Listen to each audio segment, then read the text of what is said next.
At the edge of our town, there's a shitty gas station that's open 24 hours a day, 7 days a week. If you were to go inside, you'd see row after row of off-brand chips, cookies, potted meats, and ramen. Expiration dates suspiciously missing from canned goods like they were filed off years ago in some misguided attempt to control inventory turnover. A faded wet floor sign from way back covering a crack in the foundation by the cooler that's since turned into a pothole. The pothole, a collection of points from sticky spill-off, has become a mixture tar pit collecting countless insect corpses and occasional small rodent. Nobody ever complains about the aesthetic. By some providence bordering on the supernatural, the health inspector has repeatedly signed off on the business, always kind of ignoring the faint smell of some kind of mysterious chemical cocktail that's the defining characteristic of the establishment. More noticeable than the family of mutated raccoons that lives in the crawl space below the grease trap. We think they're mutated anyway. At the very least, they have to be inbred to the point of mental retardation. While the alpha, a 3-foot-tall son of a bitch named Rocco, has been spotted multiple times chewing on people's tires and has been run over at least twice. But keeps coming back. The lingering smell, a sweet combination of honeysuckle, ammonia, vomit, and who knows what else, has never been positively identified. But the prevalent theory is that it's coming from the cracks in the foundation, wafting up from the underground. It's strongest right after a rain and pungent to the point of tear-inducing if you get too close to the storm drains, where even Rocco and his clan refuse to tread. If you were to go inside, you might also see the bathroom cowboy. He exists as part urban legend, part urban fact, because even though he's never been officially confirmed to exist, we have several security camera recordings of a man fitting his description entering the building, heading into the bathroom and leaving. What makes him a legend is what people claim to see him doing in the bathroom. Some of the stories are only weird. Like the guy who went to pee only to see a man dressed as a cowboy handing out balloon animals. Some of the stories are more bizarre. Like the guy who says he walked into the bathroom to see a man wearing nothing but a cowboy hat, boxers, and boots with spurs, sitting at an old-fashioned stone sharpening wheel, literally grinding an axe. And when he walked in, the bathroom cowboy stopped what he was doing, looked up with a smile and a tip of the hat and said, "Come on, man. Come on with it." The guy, understandably uncomfortable with the situation, went to find an employee, but by the time anybody came back to the bathroom, the cowboy had vanished, bench grinder and all. Now the cowboy, that may or may not haunt the gas station bathroom, appears to follow a code of rules. He never appears unless there's only one other person in the room with him. He never hurts anyone, and he's always polite. Honestly, he doesn't seem that bad, especially when you compare him to some of the other things going on in there. If you go inside, you might instantly get a toothache. Strangely common phenomenon that nobody really understands. It should go away on its own after a couple of hours. If you do go inside, you'll almost definitely see me sitting behind the counter, because I am the only full-time employee, and I'm almost always here. You may catch me reading a book, because for some reason the internet doesn't work way out here, and cell phone service is dicey on good days and non-existent on most. If you need to make a call, you can leave and go up the hill a ways, preferably back towards town, because the other way will take you out to the woods, and you don't even want me to go into all the reasons that's not a good idea. Or, you can pay me 25 cents a minute and use the store's landline. That arrangement was cooked up by the owners, and I have to actually enforce it because they do check the phone records. Yeah, I'm sorry. Now while you're here, don't be offended if I don't strike up a conversation, because if I'm completely honest, I don't always know for sure if everyone that comes through these doors is real or not. And if I had to acknowledge everyone in that place that could be an actual person, I'd lose my mind. We don't need any more of that going on around here. I guess the point I'm trying to make is this. Weird things happen to me working at this shitty gas station at the edge of town. I wish I could easily decide what was the weirdest thing that ever happened to me, but I can't. There are so many. I've seen a total of 4 coffins inside the store on 3 different occasions. I met at least a dozen people wandering back into town from the woods claiming they'd escaped aliens or a government conspiracy or cultists. And they had no money but needed to make a call. And could I please just let them use our phone before they find them? But rules are rules. I'm not going to lose my job just because you didn't escape captivity with a little bit of pocket change. Then there's Farmer Brown. Yeah, that's his real name. He got mad at us and complained about the bulk feeder that we'd been ordering for him. He insisted something was wrong with the product because all of his animals suddenly had human faces. We settled with him by charging a significant discount on his next couple of purchases. He stopped coming in one day, and they found him, well, what was left of his body, inside a bedroom at his farmhouse, one that had been locked on the inside. As far as I know, they still haven't figured out what happened. Anyway, I guess I could tell you a story or two, but first, I need to get ready for work. See, at the edge of our town is a shitty little gas station. It's open 24 hours a day, 7 days a week, and sometimes longer. If you were to go inside, you'd probably see the tired cashier sitting behind the front desk doing his best to mind his own business. He's real. You may also see someone else. You may also see something else. If you are curious about the reality of anyone or anything else, including yourself, inside that small, ammonia-scented, flickering, fluorescent collection of off-brand junk food, dirt, four walls, and roof, may I recommend that you follow the cashier's lead and mind your own business. I've been working at that gas station almost non-stop since I graduated high school. At this point, I doubt that I could quit if I wanted to. But enough about me, let's get back to the interesting things, the gas station. I spent a decent amount of time yesterday at the start of my shift trying to decide which story would be worthy of being my first to document to the world. And any time I tell someone outside the gas station anything about what happened therein, I know what to expect. People don't believe it, or people don't want to believe it. Imagine the difficulty that I had trying to call the sheriff's station to explain that half a pig broke into the store and is currently running amok, breaking things and screaming with the voice of an old woman. Yeah, I meant half a pig. Yes, a pig. The front half. No, this isn't a joke. I'm at the gas station. What do you mean, which gas station? The shitty one on the edge of town. You must be new. Can I please talk to someone else? And she finally put me through to Tom. Tom is the sheriff's deputy. The one that drew the short straw all those years ago and had to come out to the gas station for the first time, back before his hair was all white. He's been in enough times to know that all I have to say when he picks up the line is, "It's half a pig. It won't stop screaming and I can't catch it." Then he grunts, mutters something about being pretty frickin' weird, and goes out to help me catch it. But Tom's a good guy. I asked around, but nobody knew where the pig had come from. This was back when Farmer Brown was still alive, and he came down to take a look and provide his expert opinion. According to Farmer, the pig had somehow been chopped down the middle, but miraculously none of the important organs were hit. Nothing supernatural about it, just really unusual. It stayed at the local elementary school as part of the mascot for the summer before a scientist and his team from somewhere up north offered the school $1,000 to let them take it. For science, I suppose. Anyway, I don't mean to ramble, but my point is that it's hard to believe some of these stories if you haven't been inside the gas station at least once. Maybe you have. We're the only gas station for miles. We're close enough to some big crossroads. If you've ever been out driving in an unfamiliar part of the country and find yourself lost, it's not impossible that you could have found yourself in my door. Maybe looking to top off your gas. Maybe to ask for directions. If you have a strange memory of a weird place that somehow doesn't seem to fit with the rest of your memories, then there's a chance we've actually met. Back to last night. I was sitting behind the counter with a pen and a book of receipt paper, trying to remember the strangest thing that had happened to me that still falls within the realm of believability.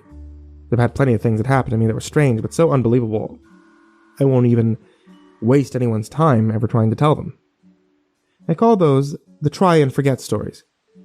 When Carlos interrupted my concentration. And Carlos is one of the part-timers at the gas station.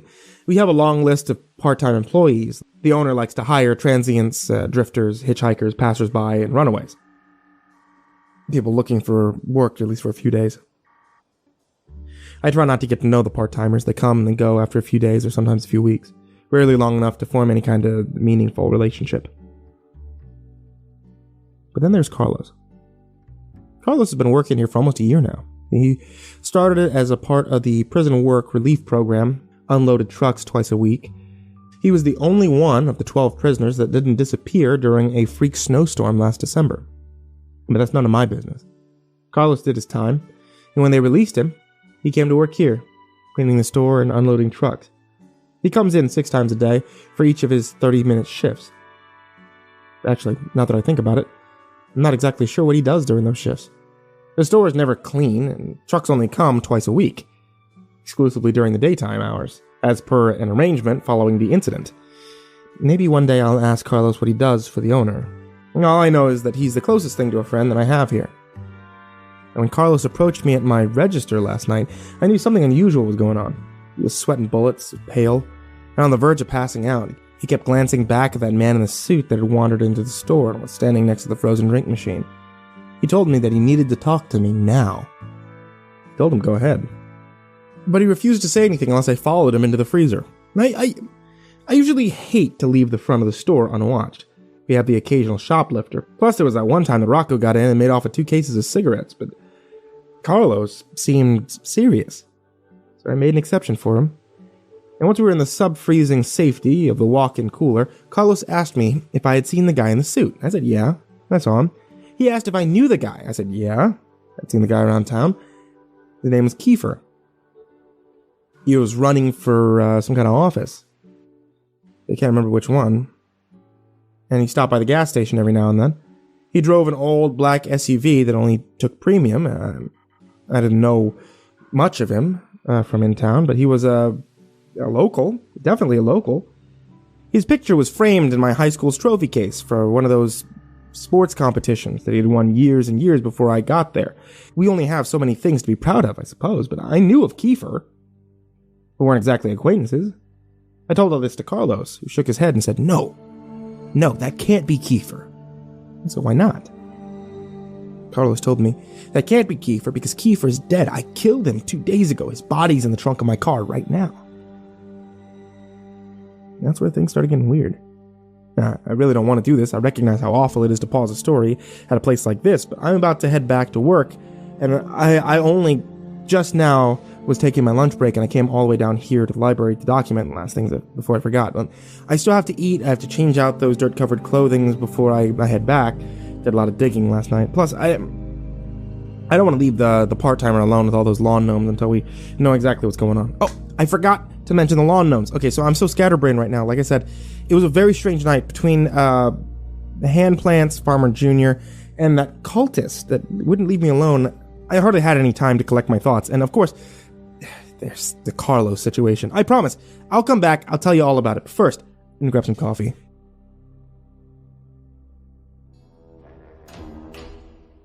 There are times when this world drifts so close to the fabric of reality that I can hear something calling me from beyond that veil.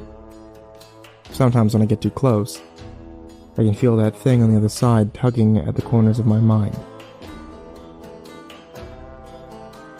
I'm worried about Carlos.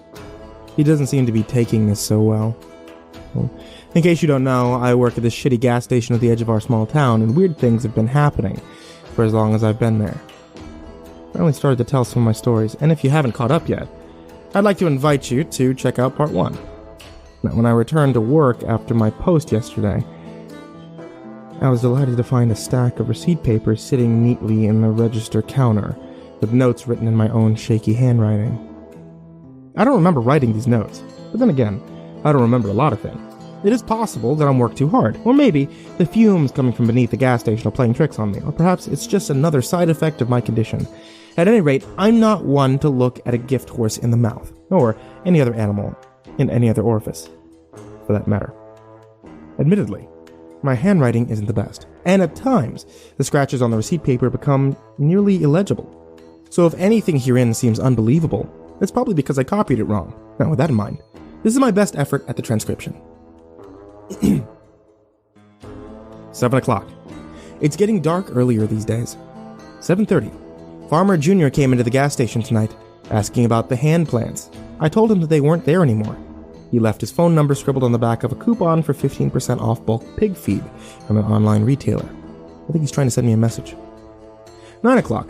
I think maybe some kids are trying to play a prank on me. I found a lawn gnome behind the pork rinds. I don't think much about it, and I put him in a box behind the counter. But then I found another matching lawn gnome in the soda case. I added this one to a box as well. It wasn't until I noticed the third and fourth lawn gnomes that I started to suspect something. I had taken out the garbage and found gnomes perched atop the branch of a tree next to the dumpster, staring down at me like gargoyles. I used a chair and broom to knock them down. I put them in a box with the other 3. When I got back to my desk, I found the note in my chair written in red ink. It said simply, "I'm in the walls." I don't know who wrote it. The paper smells like oranges and plumeria. 10 o'clock. There's a strange scratching noise coming from the tiles above the cash register. I fear Rocco and his brood may have infiltrated the building again. 11 o'clock. Farmer Jr. called the store. He asked about the hand plants. I assured him they weren't there anymore, and if they ever showed up again, I would call him. I think he's starting to suspect that I'm lying. 12 o'clock. One of the cultist recruiters wandered in from the community in the woods. They hate it when I call them cultists. I know the recruits aren't supposed to interact with the outside world, but from time to time, they'll sneak into town, never any further than this gas station, and they'll buy a couple cigarettes. They aren't supposed to try and recruit new members until they graduate to the honorable senior cultist status, but this one isn't a very good cultist. I know they aren't supposed to have names, but I'm going to call this one Marlboro. I'll let you guess why. Well, Marlboro stayed in the store for at least half an hour trying to convince me to go back to the compound with him. They hate it when they call their home a compound. He tried to appeal to my logical side, but then I let him know politely but firmly that I was not interested in logic. I can't remember when I left. 2 o'clock. I found myself digging again. Sometimes on slow nights I let myself drift. My mind goes somewhere, and when I come to, I wonder where I was just now. Who was that controlling my body while I was gone? My body did those things I've done so many times before that I guess it's learned to do without me. My body restocked the cigarettes. My body rotated the frozen drink machine. My body scraped the mold off the bottoms of the ice buckets. My body emptied the rat traps, and somewhere along the way my body found a shovel, went out back, and started digging a hole. Actually, I shouldn't maybe say my body started digging. I have been, or rather, my body has been digging this hole off and on for the last few months. Usually I come to after a few shovelfuls. This time I added another foot deep before I snapped back to reality and asked myself, what the hell am I doing? 3:30. I just noticed a door at the end of the hallway past the walk-in cooler. How long have I worked here and never noticed that door before? It seems disappointingly ordinary as far as doors go, except for the fact that it's warm to the touch and it feels like it's vibrating. I tried the handle, but it's locked. And when I go back to my register, I noticed a man in a trench coat standing outside beyond the gas pumps, just outside the reach of our lights, dangerously close to the road. I can't tell if he's looking at me, or if he's looking past the building at the woods on the other side. I wish he wouldn't stand there like that, still, with his arms reaching down past his knees. Scratching against the tiles on the ceiling over the counter is getting louder. 3:45, a man came into the store rolling a large white ice chest behind him. He had sunken blue eyes, wiry hair coming from his nose and ears, long bony fingers, and paper-thin skin revealing every blue and green vein beneath the translucent dermis. He wore a bowler cap and smelled like milk. I had definitely never seen him around before. He asked if we would be interested in partnering up with him. He sold ground meat at discount prices, but I told him our store doesn't do well with the fresh food category, recommending he try his hand at making jerky. And before he left, he scooped about a pound or so of raw ground meat from the ice chest into a piece of parchment paper and gave it to me as a sample. Once he had left, I took the meat to the cooler, where I found another lawn gnome waiting for me. I put the gnome into the box with the other 7. 4 o'clock. Carlos just told me something very strange about Kiefer. 4:30. There was a kid named Spencer Middleton who went to the same high school as me and Kiefer. Spencer was just a year ahead of me, but looked much older and acted much younger. I live in a small town, and small towns get bored. For entertainment, some turn to gossip, some turn to sinister pastimes. The latter often fueled the former. There were rumors around town that Spencer liked to torture and kill animals. Rumors that Spencer's parents and siblings always locked their bedroom doors when they went to sleep at night. The rumors didn't slow down any after the fire at Spencer's house, when Spencer was the only one to escape unscathed. I once saw Spencer gleefully stomp on a lizard, throw his head back, and laugh. Some short time after his house caught fire for the second time, Spencer lost town. The story went on that he'd gone off to join the army. I don't know what to think about that, so I simply didn't think about that. I would have been perfectly happy to never think about that. But after all these years, I'm forced to. Because Spencer Middleton just came into the store and ordered a cup of coffee. He's sitting in one of the booths, talking to Kiefer. Marlboro's back. He asked if I could spare some time to talk about his fake religion. I hate it when I call it a fake religion. And I told him that he had to leave. He seemed upset. 4:45. Spencer and Kiefer sat around for a while and didn't buy anything but 2 cups of coffee. When they finally left, I let Carlos know. He had been hiding under a blanket in the walk-in cooler, although I can't really understand why. Carlos explained to me exactly what happened. He had finished his shift a couple nights ago, just left the gas station when he saw Kiefer's SUV pull over into a ditch at the bottom of the hill. Carlos, being the good guy that he is, decided to check and see if Kiefer needed any help. He says that when he pulled up and got out of the car, he could hear what sounded like a loud crunching noise coming from just beyond the tree line. Carlos went to investigate. That's when he saw something. When I asked Carlos what he saw, he just started speaking Spanish in a fast panic sort of way. I don't speak Spanish, but I nodded along empathetically. The only word I could pick up was Strega, which is the name of a liquor we carry.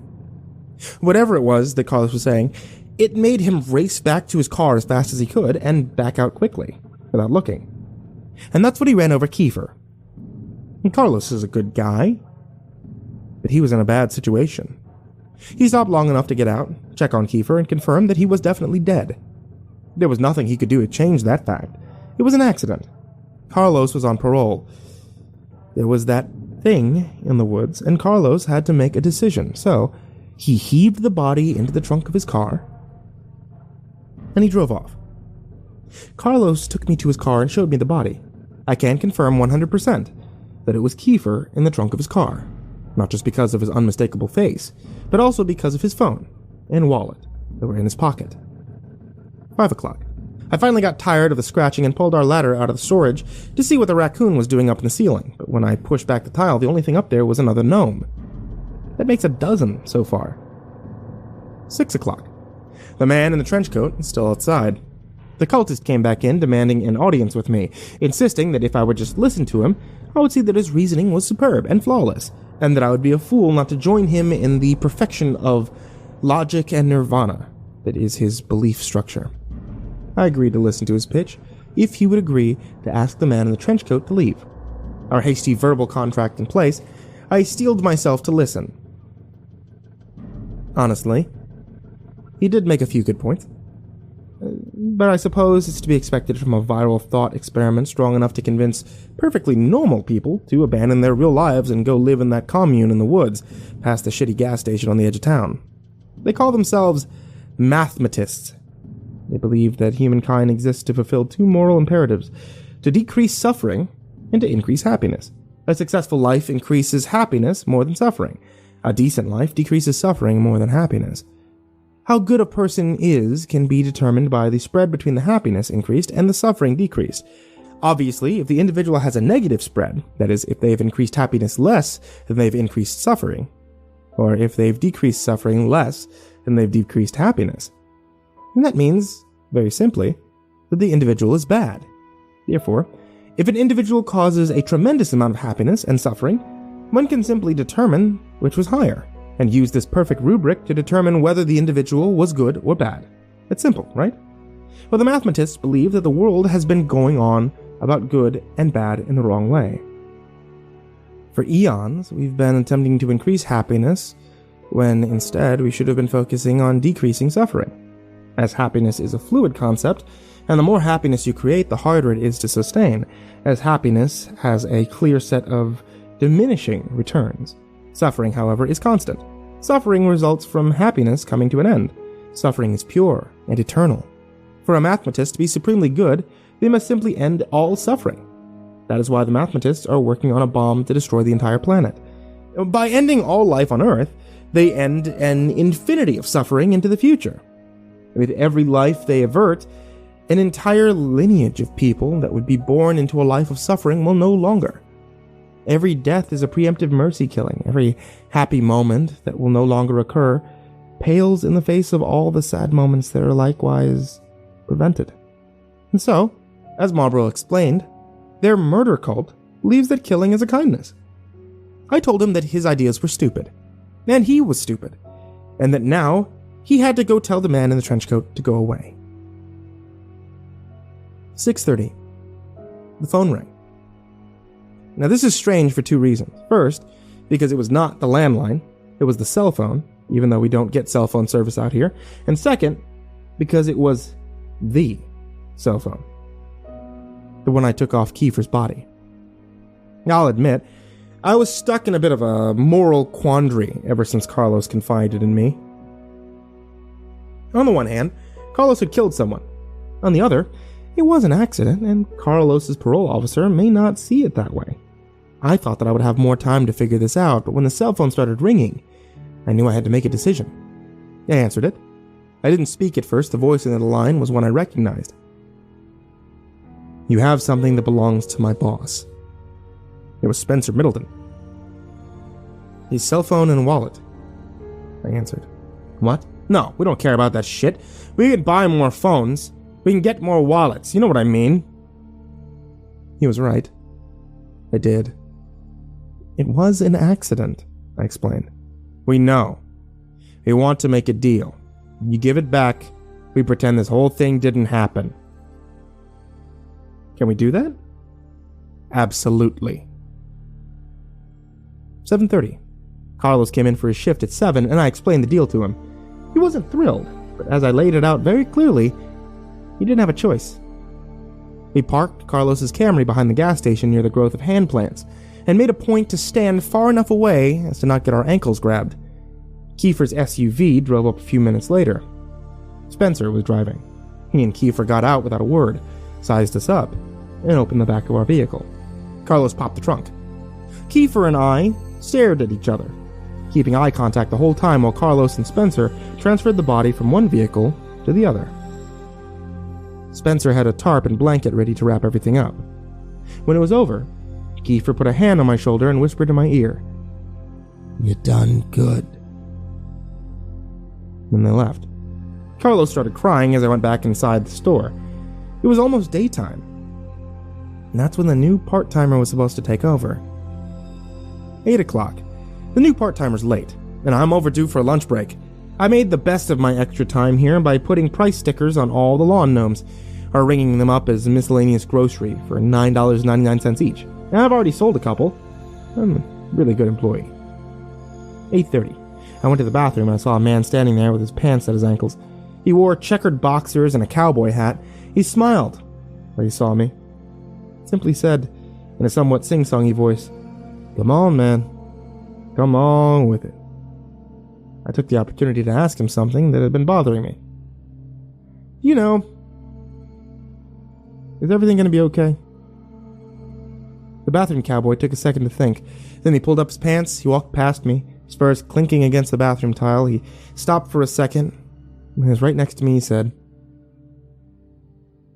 "I appreciate it." Then he left. I honestly have no idea what that means.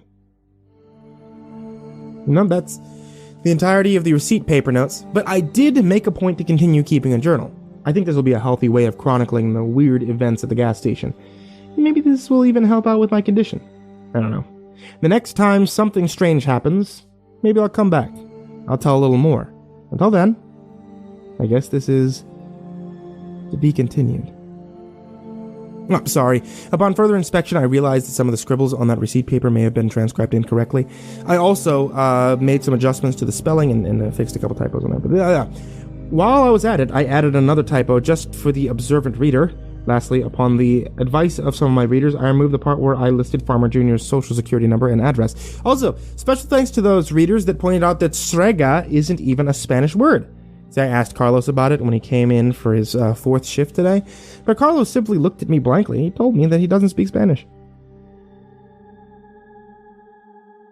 I should begin this by saying that I am truly sorry to anyone who had heard Part 3, okay? I had no idea what was going to happen. The agents have assured me that every trace of the story has been removed from the internet, and that there's nothing to worry about, okay? If you were unfortunate enough to have heard, Part 3, I beg you, for your sake, try to forget everything. If you experience nosebleeds, dizziness, migraines, or hallucinations, go immediately to the emergency room. If you have a recurring dream of an island made of song, under no circumstances should you approach or attempt to open that blue door with a painting of a crow on it.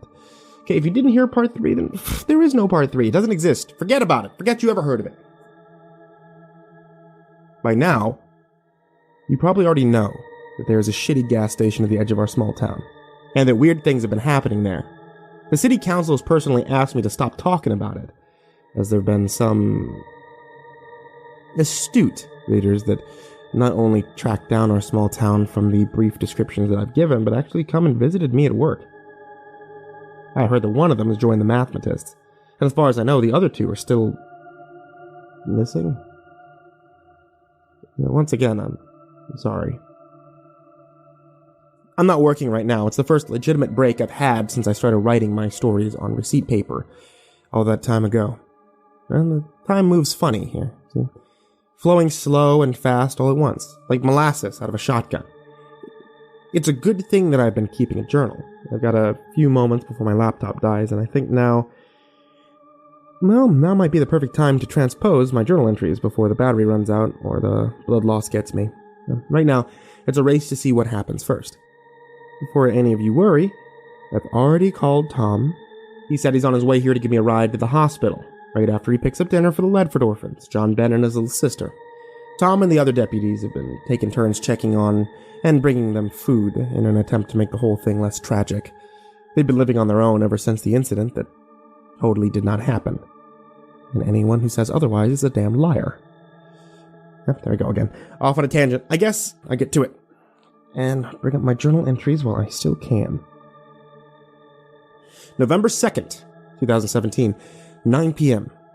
So much has happened since the Halloween incident that we aren't allowed to talk about. I've been much busier than usual dealing with the aftermath, as well as the cult. The mathematists have been cleaning out our inventory on a daily basis, planning ahead for some kind of secret event that I only get to hear about in hushed murmurs and whispers. Night is coming earlier, and the weather is getting colder. November 3rd, 2:00 a.m. The man in the trench coat is back. He's standing just outside the gas station door, staring in. He's been there for almost an hour now. Well, on the bright side, I haven't had a customer come in since he showed up. On the not-so-bright side, I can't help but feel that he's trying to put thoughts into my head. He won't be able to, though. See, I've had way too much practice. Kiefer came in today, and before the sun went down. He sat in that booth drinking coffee for a while. Eventually, Spencer Middleton showed up.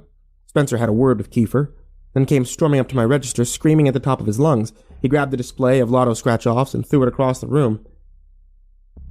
It was obvious that something had upset him. That's when I took the earplugs out. "Everything okay?" I asked stupidly. I knew damn well everything was never okay. "Did you hear a word I just said?" Spencer asked. I explained to him that I had taken to wearing earplugs in an effort to drown out the sound of screaming that periodically radiates through the air vents. I guess the screams must have stopped a while ago, or maybe I had imagined them. Either way, I didn't need the earplugs anymore. At this point, Tom walked into the store, his white hair looking even whiter than normal. Spencer, I could see, became instantly aware of the deputy's presence. "Where is he?" He half whispered, half growled. "Where's the other one?" "Carlos?" I asked. Spencer sighed. "Sure, Carlos. He's not due for another 20 minutes. When he gets here, tell him we need to have a chat." With that, Spencer Middleton let out a shrill whistle and left the store. Kiefer jumped out of his seat and followed close behind. Tom helped me pick up the mess and put the lotto display back together without asking a single question. I wish more people could be like Tom. When Carlos got to work, he told me that he had been having strange dreams. Dreams of something enormous, living, breathing, underground. The dreams always end the same way, but the gas station collapsed into a giant sinkhole. I told him that Spencer was looking for him. That's when Carlos grew solemn and asked me if he could show me something. In the freezer, behind a stack of boxes labeled non-a-prior. Whatever the hell that means, they've been here as long as I've worked here. There is a moving blanket, and inside that blanket is another Kiefer. My question for Carlos was, you stole the body back? He looked at the ground and shook his head sheepishly like a toddler that had just got busted for cooking meth. You killed another one? I asked. Carlos explained. It was an accident. Again. 3 a.m. The man in the trench coat is finally gone. He left claw marks on the glass of the front door. I checked the security footage to confirm my suspicions. He always stays outside the range of the cameras. Why can't I remember what his face looked like? 3:30 a.m. Marlboro was the first customer in the store after the man in the trench coat left. I told him that I was surprised that he was still alive. He mistook this for a compliment and said thank you.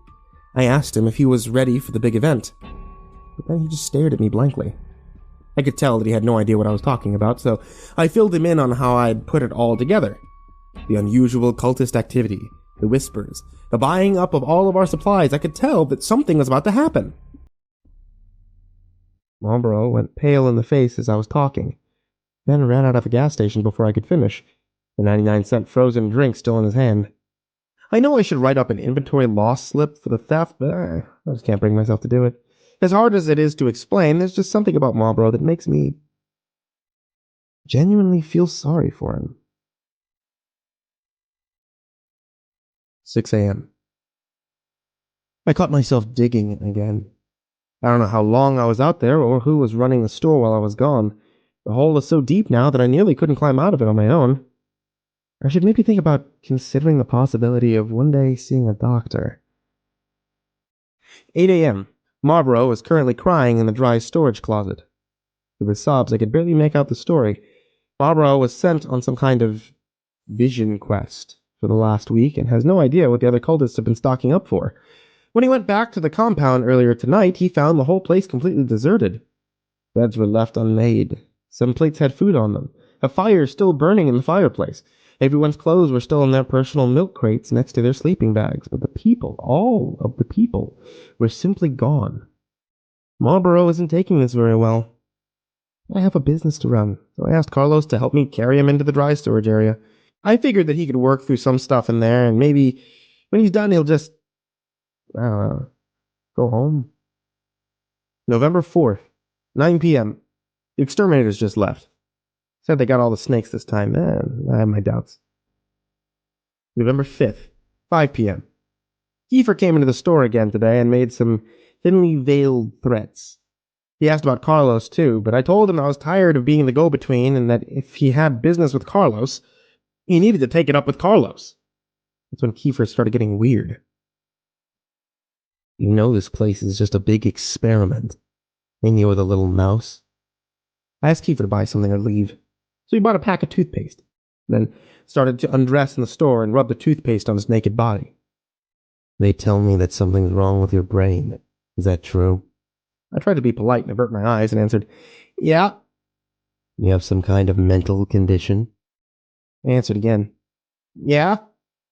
That's too bad. See, at this point, Kiefer was completely naked.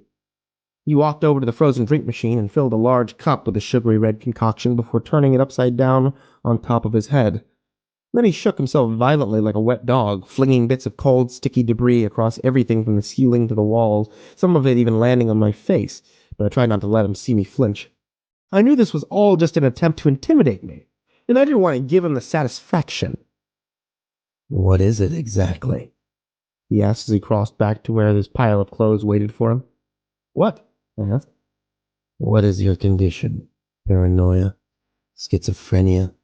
Or gay? No, I answered. I don't sleep. You don't sleep? He sounded genuinely interested. Like, ever?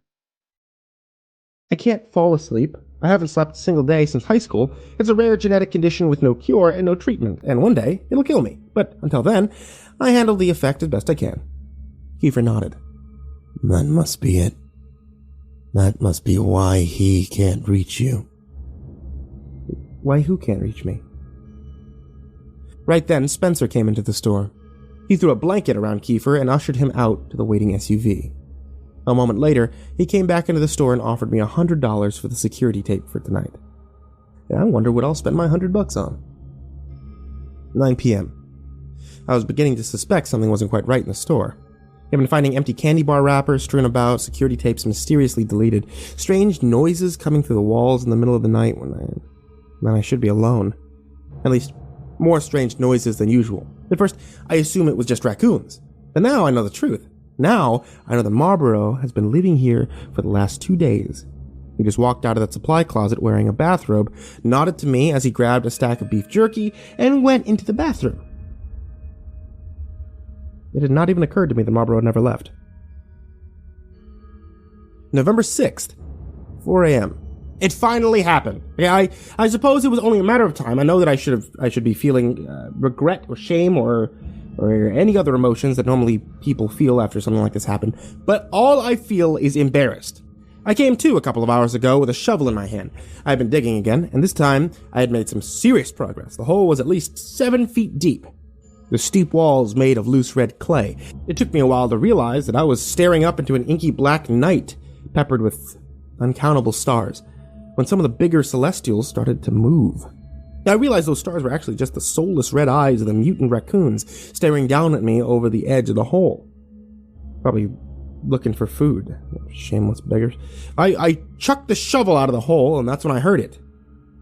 Imagine the sound of a butcher's knife hitting a watermelon. Like a solid wet whack. Imagine the watermelon gurgling and falling over like a sack of potatoes. Oh man, this metaphor is getting kind of away from me here. When I climbed out of the hole, I saw the shovel standing upright, the business end firmly lodged inside the chest of a still twitching Kiefer. The Kiefer was dead before I got to his side. In some kind of final act of defiance, he had turned both of his middle fingers up to me.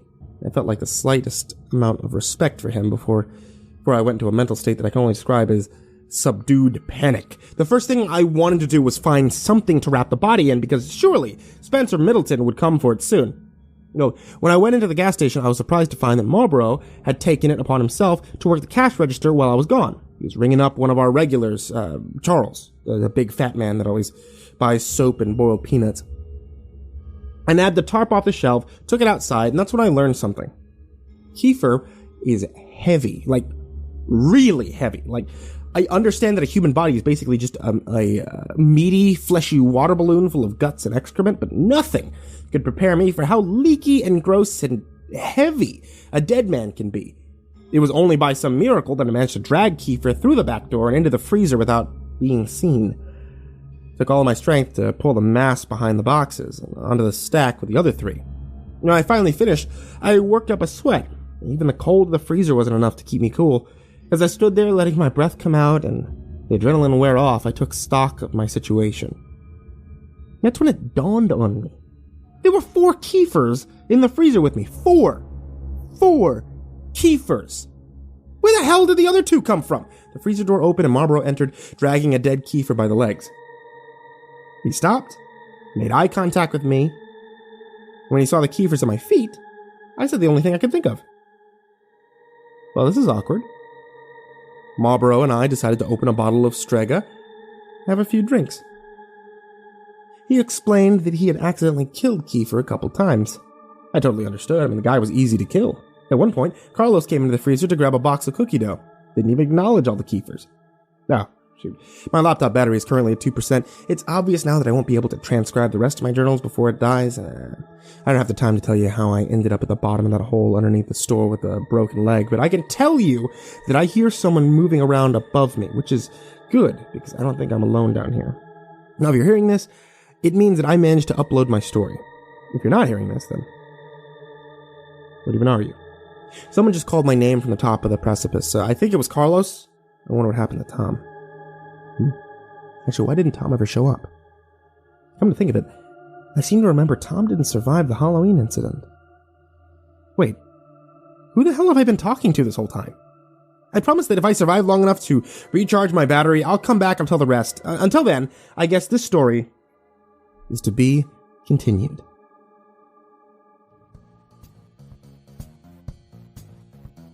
Hey everybody, it's me, Jerry from the gas station at the edge of town. Proud to be the newest member of the team. The owners were so impressed with how I managed to stay inside the store for several days without leaving or going insane that they offered me a full-time position while the regular clerk is out recovering from his leg injury. Happy Monday, y'all. The other guy asked me to do him a small favor while he's getting some much-needed rest and relaxation. He gave me the password to his laptop and detailed instructions to transcribe his journal entries from last week. In exchange, he agreed to keep me on as a full-time assistant after he gets back. I get to learn what to expect on the job through his first-hand documentation, and he gets to continue his weird little blog thing. Now that's what I call a win-win.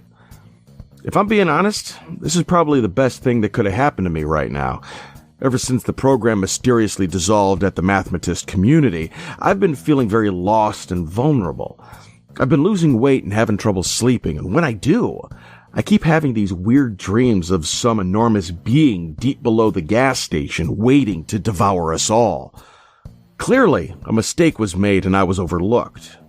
If any of my old brothers and sisters are out there and see this post, please contact me. Tell the seniors they forgot me. I'm not mad. I miss you. I love you. Before I get started, some guys in suits came by and suggested that if this blog were going to continue, that I make a PSA.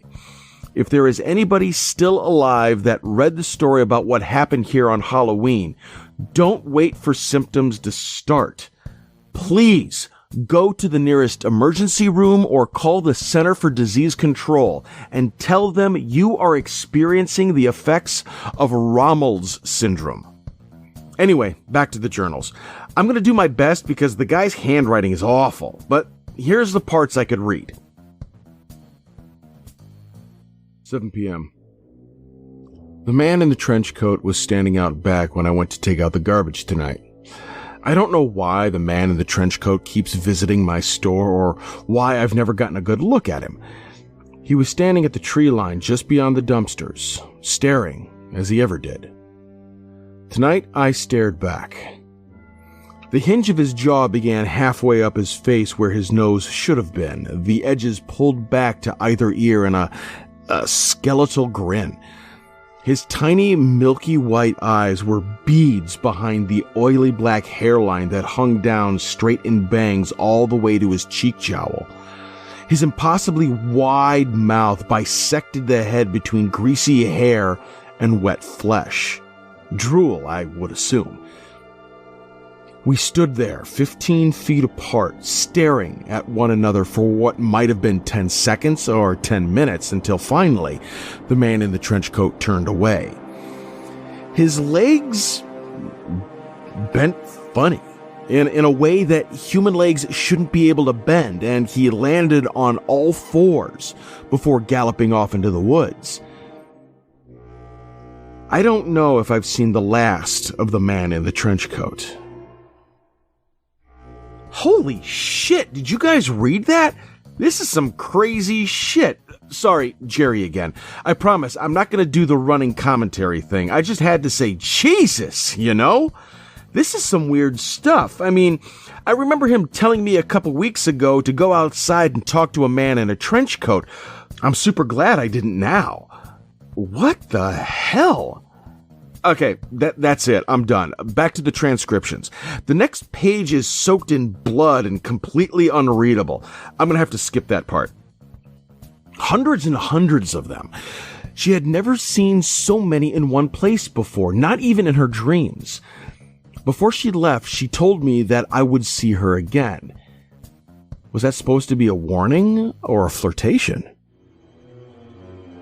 3:23 a.m. It's a quieter night than I'm used to. The package from yesterday afternoon still sits on the counter where I left it. The label is made out to me with a return address I don't recognize. The rectangular parcel is wrapped like a Christmas present with red and yellow stripes, and it feels heavy. I would say it's just the right size for a dead cat. I can't think of any realistic reason I shouldn't open the package, but there is something in the back of my mind telling me that to open this would be tantamount to opening Pandora's box. that the contents of this little parcel will irrevocably change the course of my life in a way that may have seemed impossible before. I feel like this box is full of butterflies, ready to create tsunamis, and I'm just not sure I'm ready for that yet. I think I'm going to teach Marlboro how to clean the drink machines. 3:47 a.m. Marlboro's passed out in a hammock in the supply closet. I think he finished that bottle on his own. I guess I'll go and clean the drink machines myself. 5:45 a.m. The hand plants are growing faster than I had anticipated. They are now past the elbows, almost to the shoulders. I saw that the crop had caught a curious coyote that got too close. It was not pretty. I also noticed that Rocco was still alive. I caught him sitting on the roof, tossing food to the crop of hand plants. This is why they're growing too fast. They're eating way too much. If this gets out of control, I may have to torch this crop just like the others. I don't want to. It sends shivers down my spine whenever I hear the way they scream.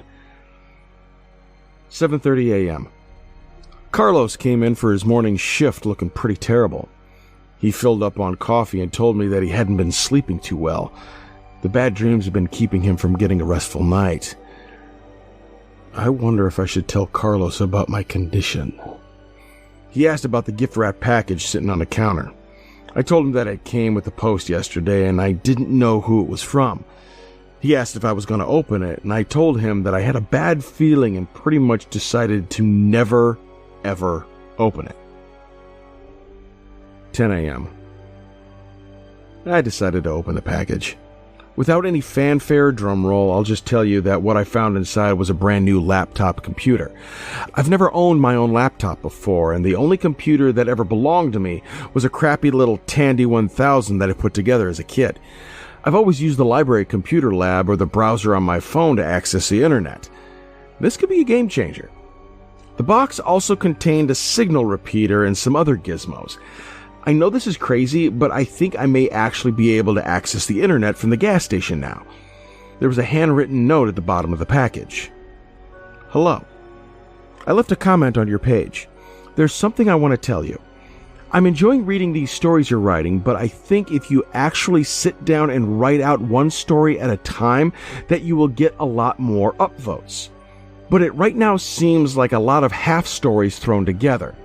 I think you'd do great if you actually write out a whole story at a time. I bet you really could get a lot of upvotes and attention. It gets kind of confusing right now. Maybe start with when you got there and work your way up to now. I bet that would be super awesome. I'm so fascinated, but a little muddled as well. I can tell you have a great talent for writing, but I just thought maybe I'd offer a suggestion to help. Please do not take offense. It's just something I was thinking. Hope all is going well for you. Great. Another one of my readers tracked me down. I'm going to have to figure out how people keep finding me and put a stop to this. Thank you, whoever you are, for the laptop. I'm definitely keeping it. 10:15 a.m. I turned on the Wi-Fi card and noticed that for some reason there are dozens of secured networks around the gas station, most of which have 4 or 5 bars. The names for their networks are pure gobbledygook, like this one: 1E7, G7, C7, TA11, GUY, 23233, 1324. Who the hell is transmitting Wi-Fi out here? 11 a.m. A man came into the store to buy a gas can a couple hours ago. I didn't think much of it at the time, but then he came back in asking if we could help him out with something down the road. I never got his name, but he was a big guy, tan skin and a thick beard. He said he was having car problems.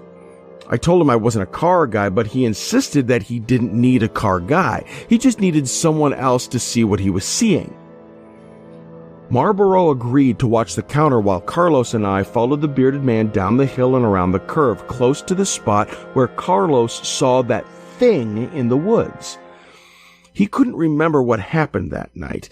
After we got everything sorted out with Spencer and things started to go back to normal, I asked Carlos what it was that he saw in the woods that sent him running in such a careless panic, but he just shook his head and said he didn't know.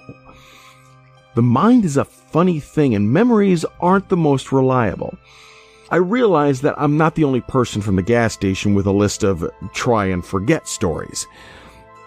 The man's car was parked on the side of the road, close to the same spot that Kiefer's SUV was broken down. So my car started acting funny, the guy said as we neared his vehicle.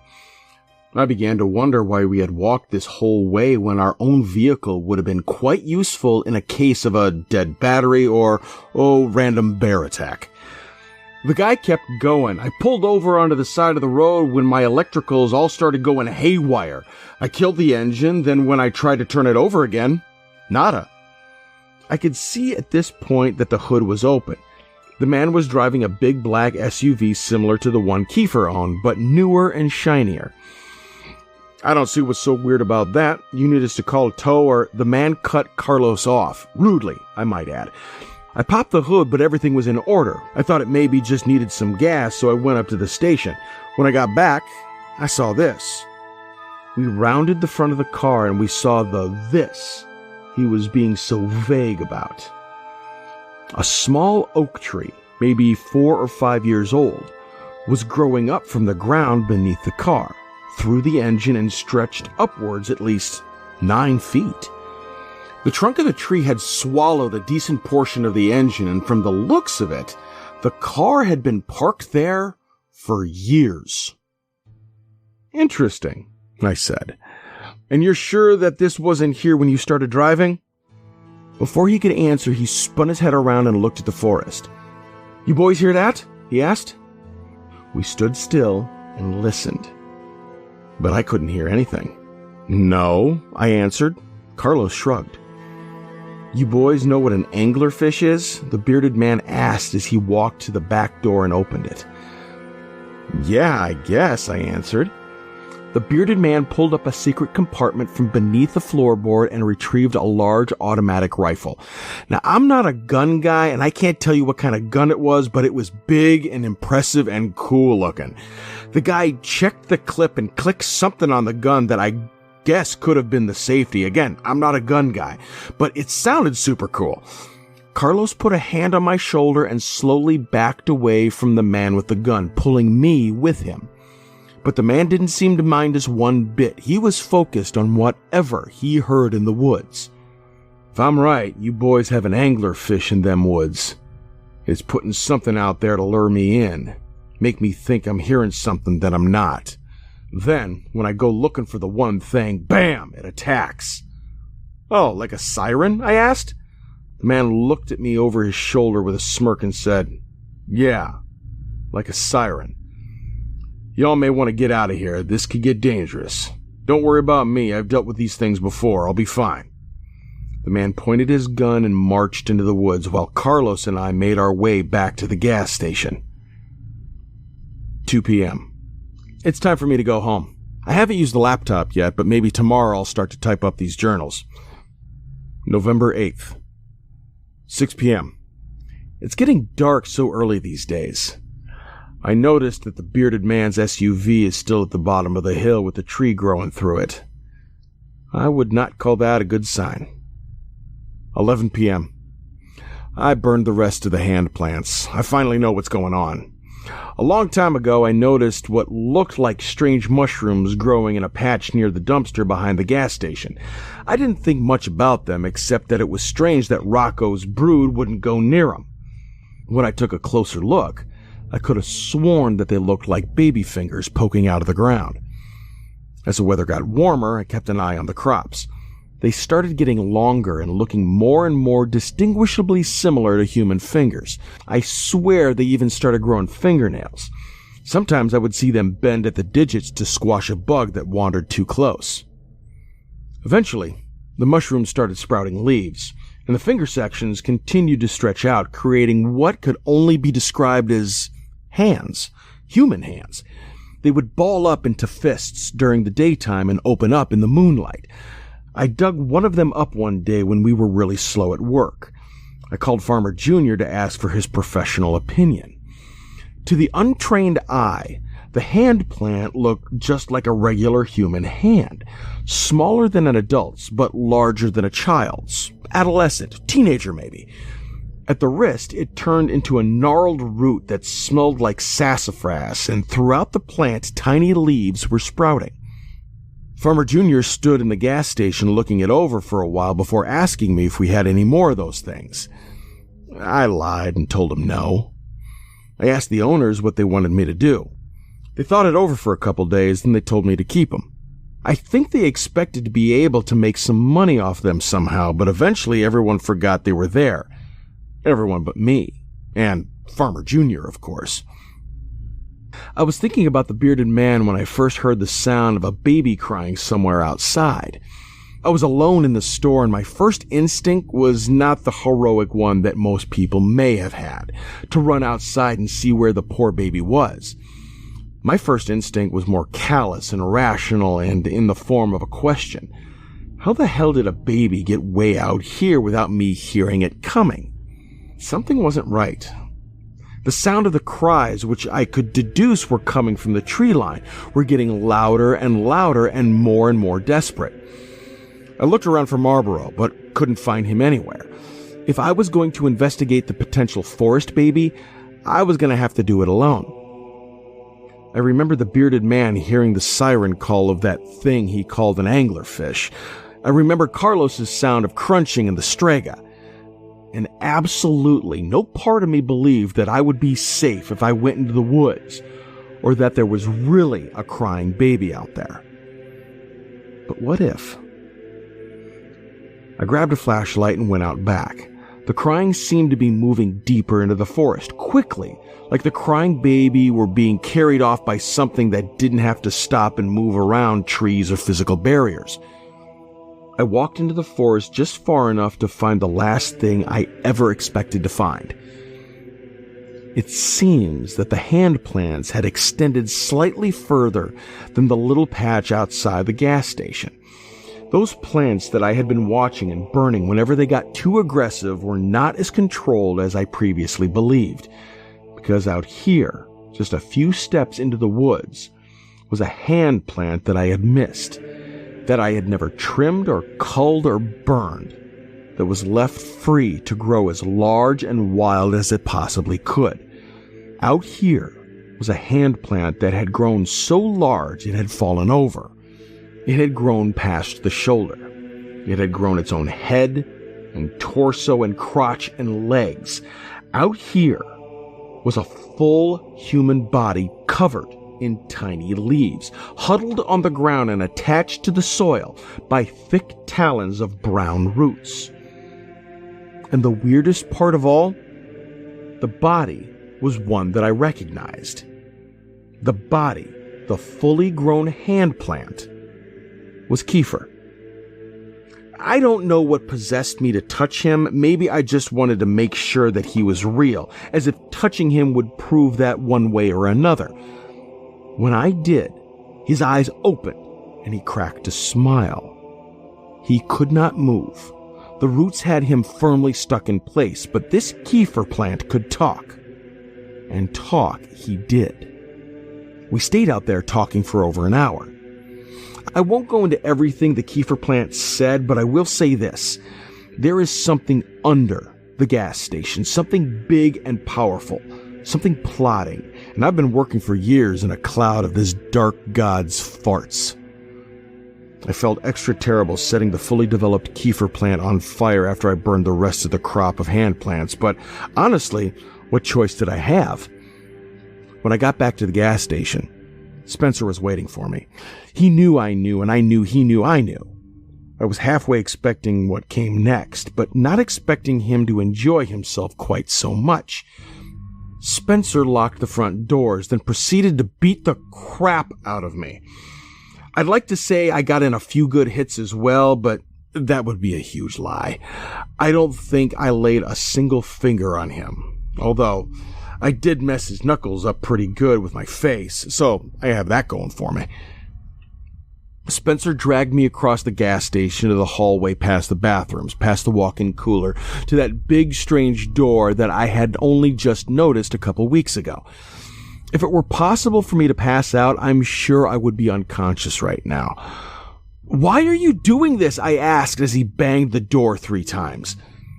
There was a sound from the other side, and then Spencer yelled, "Open up, it's me!" The door cracked open, and Spencer dragged me into a room I had never seen before. It looked like an old office. There was a desk next to a wall of monitors with security feeds from all over the store and the perimeter. Security feeds from cameras I never knew existed. In the middle of the room was a large hole that looked like it had been created with a team of jackhammers. "It's time for you to meet my boss," Spencer said as he dragged me to the edge of the hole. "Kiefer?" I said, to which Spencer let out a hearty laugh. "No, not Kiefer. My boss put Kiefer out there and hired me to watch him. My boss is much bigger than some idiot politician." I half expected Spencer to go into the cliche movie villain exposition rant, but instead, he sparted me right into the hole. "I think my leg is broken.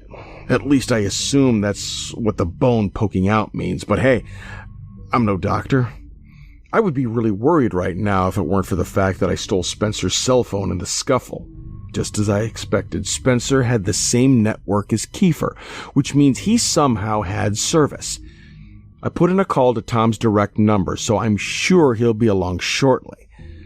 Until he gets here, I'm just passing the time updating my journals. Somebody just dropped the laptop into this hole with me. Maybe it was Spencer. Maybe he thinks I'm dead. Maybe I am. Again, I'm not a doctor.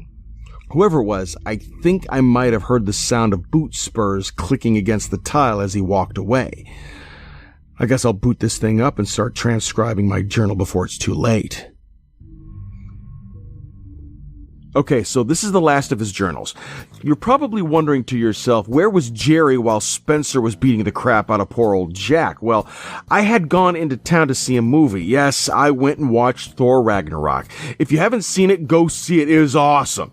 I guess I'm lucky I went when I did. Otherwise, this Spencer guy might have tossed me into that hole as well.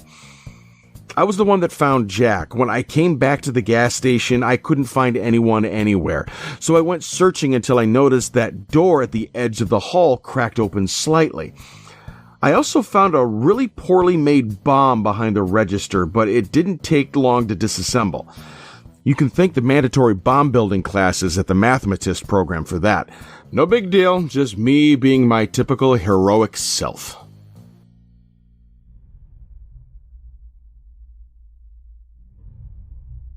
I just caught myself digging.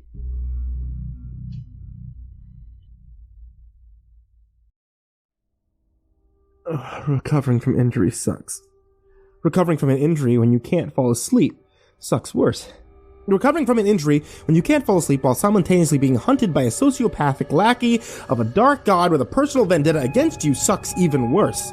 What sucks even more worse is having to do all of the above and still being called into work because, as the owner puts it, the new guy is a complete and total moron with willful and malicious idiocy that borders on the criminal.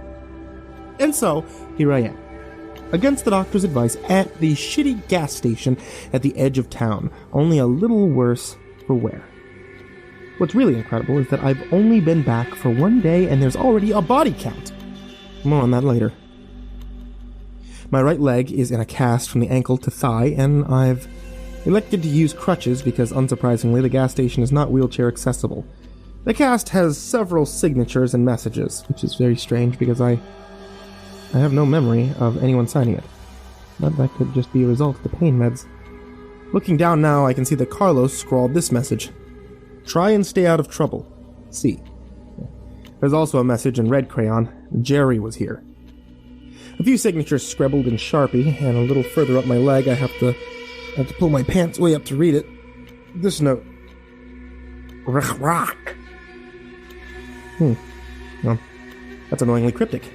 I would check the tape logs to see who I let get so close to my delicate area, but the owners have every camera in the place removed, so I guess there was something about finding that secret room full of security camera feeds to bring personal privacy into the public discussion. I feel like the act of removing all the security cameras was a bit of an overreaction, especially with Spencer still out there. The police took a statement and confiscated the remains of the bomb. They're taking this whole thing very seriously, and an arrest warrant is out for Spencer Middleton, should he ever show up again. As for Kiefer, things get a little more, well, interesting. See, the police were unable to find any evidence that he ever even existed. He had no property in his name, no driver's license, no public record of any kind. The only thing ever linking him to this town was a grainy picture in an old yearbook photo. It would seem that Kiefer was living off the grid ever since he graduated high school. And now that Spencer's attempt to blow up the gas station failed, Kiefer has suspended his election campaign and simply disappeared. The sheriff's been sending a new deputy, Arnold, out to check on me at least twice a day. Arnold isn't from around here, which is probably why he agreed to replace Tom as the new gas station babysitter. He's around 6'2", dark skin, with mustache thick enough to plant a yard flamingo in. He has eyes that constantly telegraph the statement, "Knock that nonsense off." I've yet to see him smile. I don't know if Arnold will become the next Tom or the next Spencer. Right now, he could go either way. Arnold was the one that dropped me off at work today. I'm not supposed to get back behind a steering wheel for a while, which is fine, I guess. I mean, it's not like I'm going on any road trips anytime soon. On the way to work, we passed the SUV of the man with the beard, the one staked in place on the side of the road by the tree growing up through its engine. I asked Arnold about it, but he just shrugged it off and said I shouldn't worry myself with other people's business. I asked him about the owner of the vehicle. Arnold said that they think that he got lost in the woods, just like the other hikers last fall. A search and rescue effort was underway, and he was confident that they would find him, quote, one way or the other. After Arnold dropped me off today, I went about my regular shift-starting duties. I reconciled Marlboro's till, not at all surprised to see that he was somehow $150 over, or that the surplus was entirely in $1 coins. I logged all the invoices that had piled up while I was out, then I emptied the trash cans. I was hoping that I might run into the cowboy, but the only thing in the men's restroom was an obese Hispanic trucker, punishing the toilet and surrounding air with an unholy fury that deserves its own scary story. The sun was starting to go down when I hobbled out to the dumpster, balancing garbage bags against my crutches and probably looking like a baby deer learning to walk. You know, if that deer was drunk and two-legged and carrying several bags of garbage. The scorched earth near the dumpster was the same as I'd left it, blackened down to the subsoil. And somewhere just past the start of the trees was another patch of smoldered remains, one that I neglected to mention in the police report, one that might look to the casual observer like the remains of a human body. Before I turned to go back in, I noticed something odd on the side of the dumpster. See, at first I thought it was a children's toy, stuck to that dirty outside wall, but then I realized that it was moving, breathing, crawling, slowly, and eating the gooey drippings off the rust of the dumpster. The thing looked like a giant tomato caterpillar, about 8 inches long, and as the sun went down, I swear I could see the thing give off its own light source. The squishy caterpillar thing didn't seem to mind my presence. It even let me feed it an old Starburst that I had in my pocket. A yellow, because like all people, I hate the yellow Starburst. The critter bioluminescented a little brighter as it ate the taffy I gave it, and I gave it a gentle pat. Its hide wasn't as wet as it appeared. In fact, it seemed to be covered in tiny, clear hairs. "Now, you're not so bad," I said, while it nibbled at the candy. Not everything out here needs to be scary, huh? It wiggled and crawled away to a place in the back of the dumpster with more gunk. And I went back into the gas station. Marlboro has taken up smoking again. He had quit for a while, but then explained that the suffering he was causing himself by not smoking grossly outweighed the suffering he was causing us through secondhand smoke. And mathematically speaking, it didn't make any sense for him to quit. I was hoping that he was beginning to shed his cultist philosophy after the entire compound mysteriously vanished, but now I'm starting to fear that he can't be rehabilitated. Oh well. Today was a pretty normal, well, not normal, but average day at the gas station. We had some strange people visit. We had some normal people visit too. And along the way, I zoned out, finished a book that I'd been reading, made some boring journal entries, and even got online to browse the internet for a while. There's another package sitting under the counter, addressed to me from a return address I don't recognize. I took a gamble with that last package and it turned out to be something great. But that was before Spencer tried to kill me. And once again, my gut is telling me not to open it. I got a phone call today at the store a few hours after sundown. It was pretty late. Hard to say when exactly. Marlboro was asleep in his hammock in that dry storage room, and I couldn't remember the last customer. This was somewhere in that temporal wasteland between dusk and dawn. Hello? Jack, listen very carefully. You don't know me. What I'm about to tell you will save your life, but only if you follow my instructions and do exactly what I say. In the drawer to your right is a pencil and paper. Get them. Write this down. These are the rules to your survival. 1. Do not leave the gas station. Do not go outside under any circumstances. 2. Do not drink the tap water. Do not even touch it. Don't smell it. Don't look at it. It's bottled water from here on out. 3. Don't trust your eyes. 4. Barricade... Hang on. Where did you say the pen was? In a drawer to the right. Is it my right or your right? Your right. How the hell would it be my right? I'm on the phone. Right then I heard a car horn honk. It was the old widow, Mrs. Sistrunk. She's another local, someone in the area of 100 years old, if I had to guess, and at this point, not much more than a skeleton wrapped in an ill-fitting suit, with vibrant lipstick smeared all around the general mouth area. After her husband died, Mrs. Agatha Sistrunk had taken to buying and collecting sports cars and oversized trucks, and racing them around the outskirts of town all hours of the night. Her most recent purchase was a brand new Ford F-550, with a painting of the Hulk, and all of his green, smashing glory along the side. In person, she was a sweet old lady, no taller than 4.5 feet. She wore special shoes to reach the gas pedals, and always came to these gas stations to fill up because she knew that I'd help her pump her gas. Something that she'd never done before, and wasn't interested in learning how to do. "One sec," I said to the voice on the other end of the phone. "Be right back. Mrs. Sistrunk needs me to help top her off." Listen to me. The voice growled. Do not go outside. If you go outside and you're dead. Do you hear me? "I hear what you're saying," I said as I grabbed my crutches to get ready to leave. "But I don't work for you." With that, I hung up the phone. And I went outside to help Mrs. Sistrunk. Old Agatha was happy to see that I was back at work. Apparently Marlboro made her nervous. She said he was flirting at her and wouldn't stop smoking while he pumped her gas. And before she left, she gave me a case of empty light beers and asked if I would be a lamb and toss these for her. I can't say no to Agatha. When I got around back to toss her trash, I noticed something terrible. The glowworm from this morning had formed itself into an enormous cocoon against the back of the dumpster. I can't explain why, exactly, but this filled me with some sort of... I don't know. What's the exact opposite of existential dread? Euphoria? Existential hope? Is that what optimism feels like? Again, I don't know, it doesn't make any sense. But seeing the weird garbage-eating caterpillar thing begin the brave journey of transformation gave me this tingling feeling in my soul that this was some kind of sign. Just when the caterpillar thought that his world had come to an end, he became a butterfly.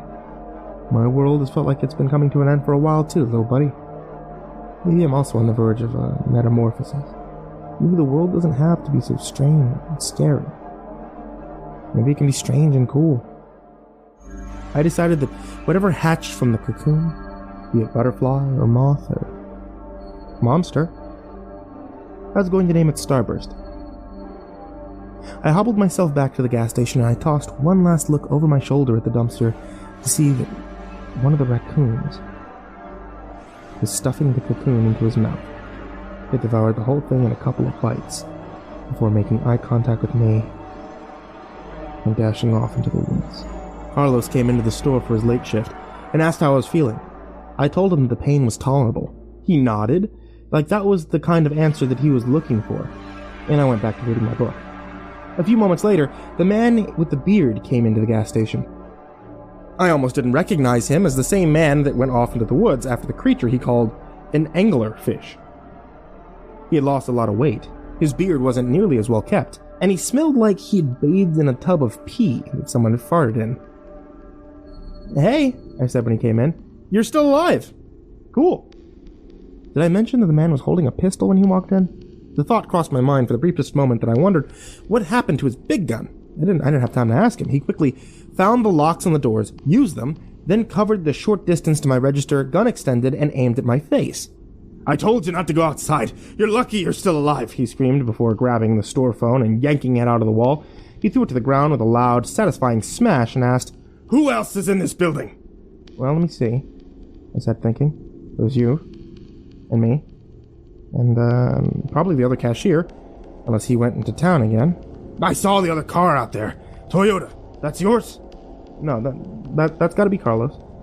Right on cue, Carlos walked out of the back, froze at the sight of the bearded man, still pointing the gun at my face. Carlos might have been tempted to take action if he hadn't been carrying a 50-pound bag of corn over his shoulder. Instead, he just raised his free hand and said softly, "Hey man, you don't want no trouble. If you're after the cash, go ahead and take it. Ain't no heroes here."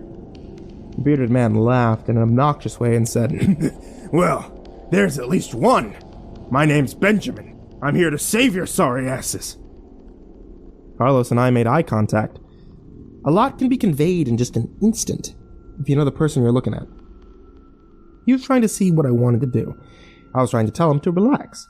This was neither the worst nor the weirdest thing to happen in that room. "Okay," I said. "What do you need us to do, Benjamin?" "There's something evil under the gas station. Nobody's leaving here until I understand what it is, because I know that someone's working with that thing. I saw it in my dreams. I know you have too." Well, he was wrong about one thing. And right then, Marlborough walked out of the dry storage closet, stretching and yawning. Benjamin snapped him into a chokehold before he knew what was going on and jammed the gun against his head. "Are you listening to me?" Benjamin screamed. "I just told you that this world, as you know it, is just a facade. There's a devil here, and one of you is working for him."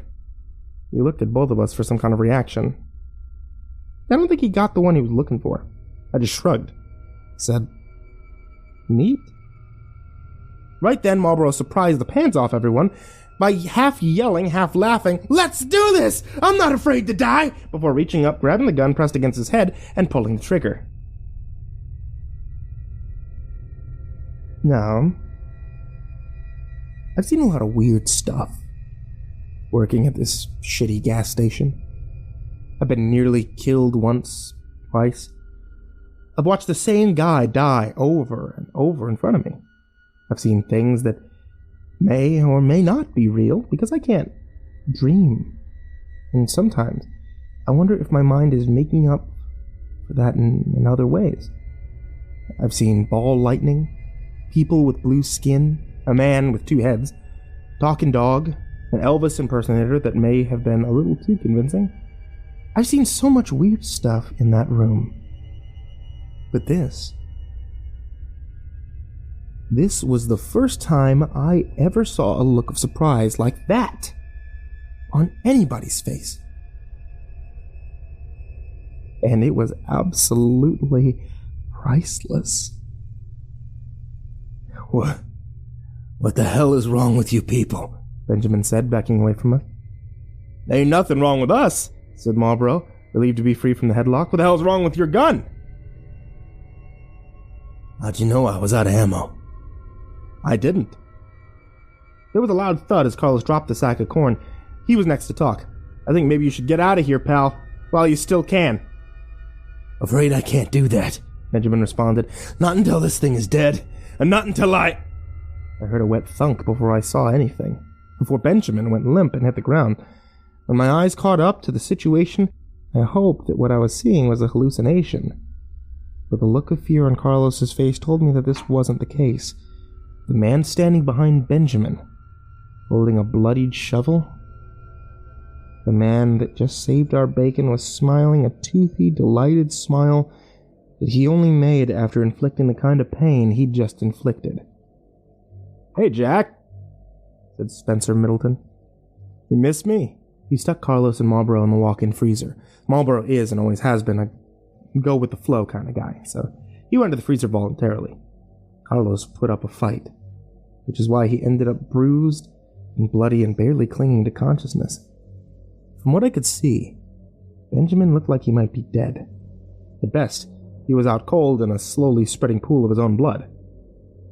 Spencer pulled a couple of chairs out of storage and placed them both in front of the cash register, facing one another. He made a hobble over and sit down in one. Then he spun the other around and sat in it backwards, like a cool school teacher from the 90s. "I want you to know," he said, "I'm not mad at you. Neither's he. He wanted me to relay the message." Spencer's face still had specks of blood in it when he'd beaten the shit out of Carlos. "Your boss?" I said. "Yeah, he was upset at you for what you did to Kiefer. He wanted me to show you what happens to bad children. You're supposed to meet him, but then that all got cocked up, huh?"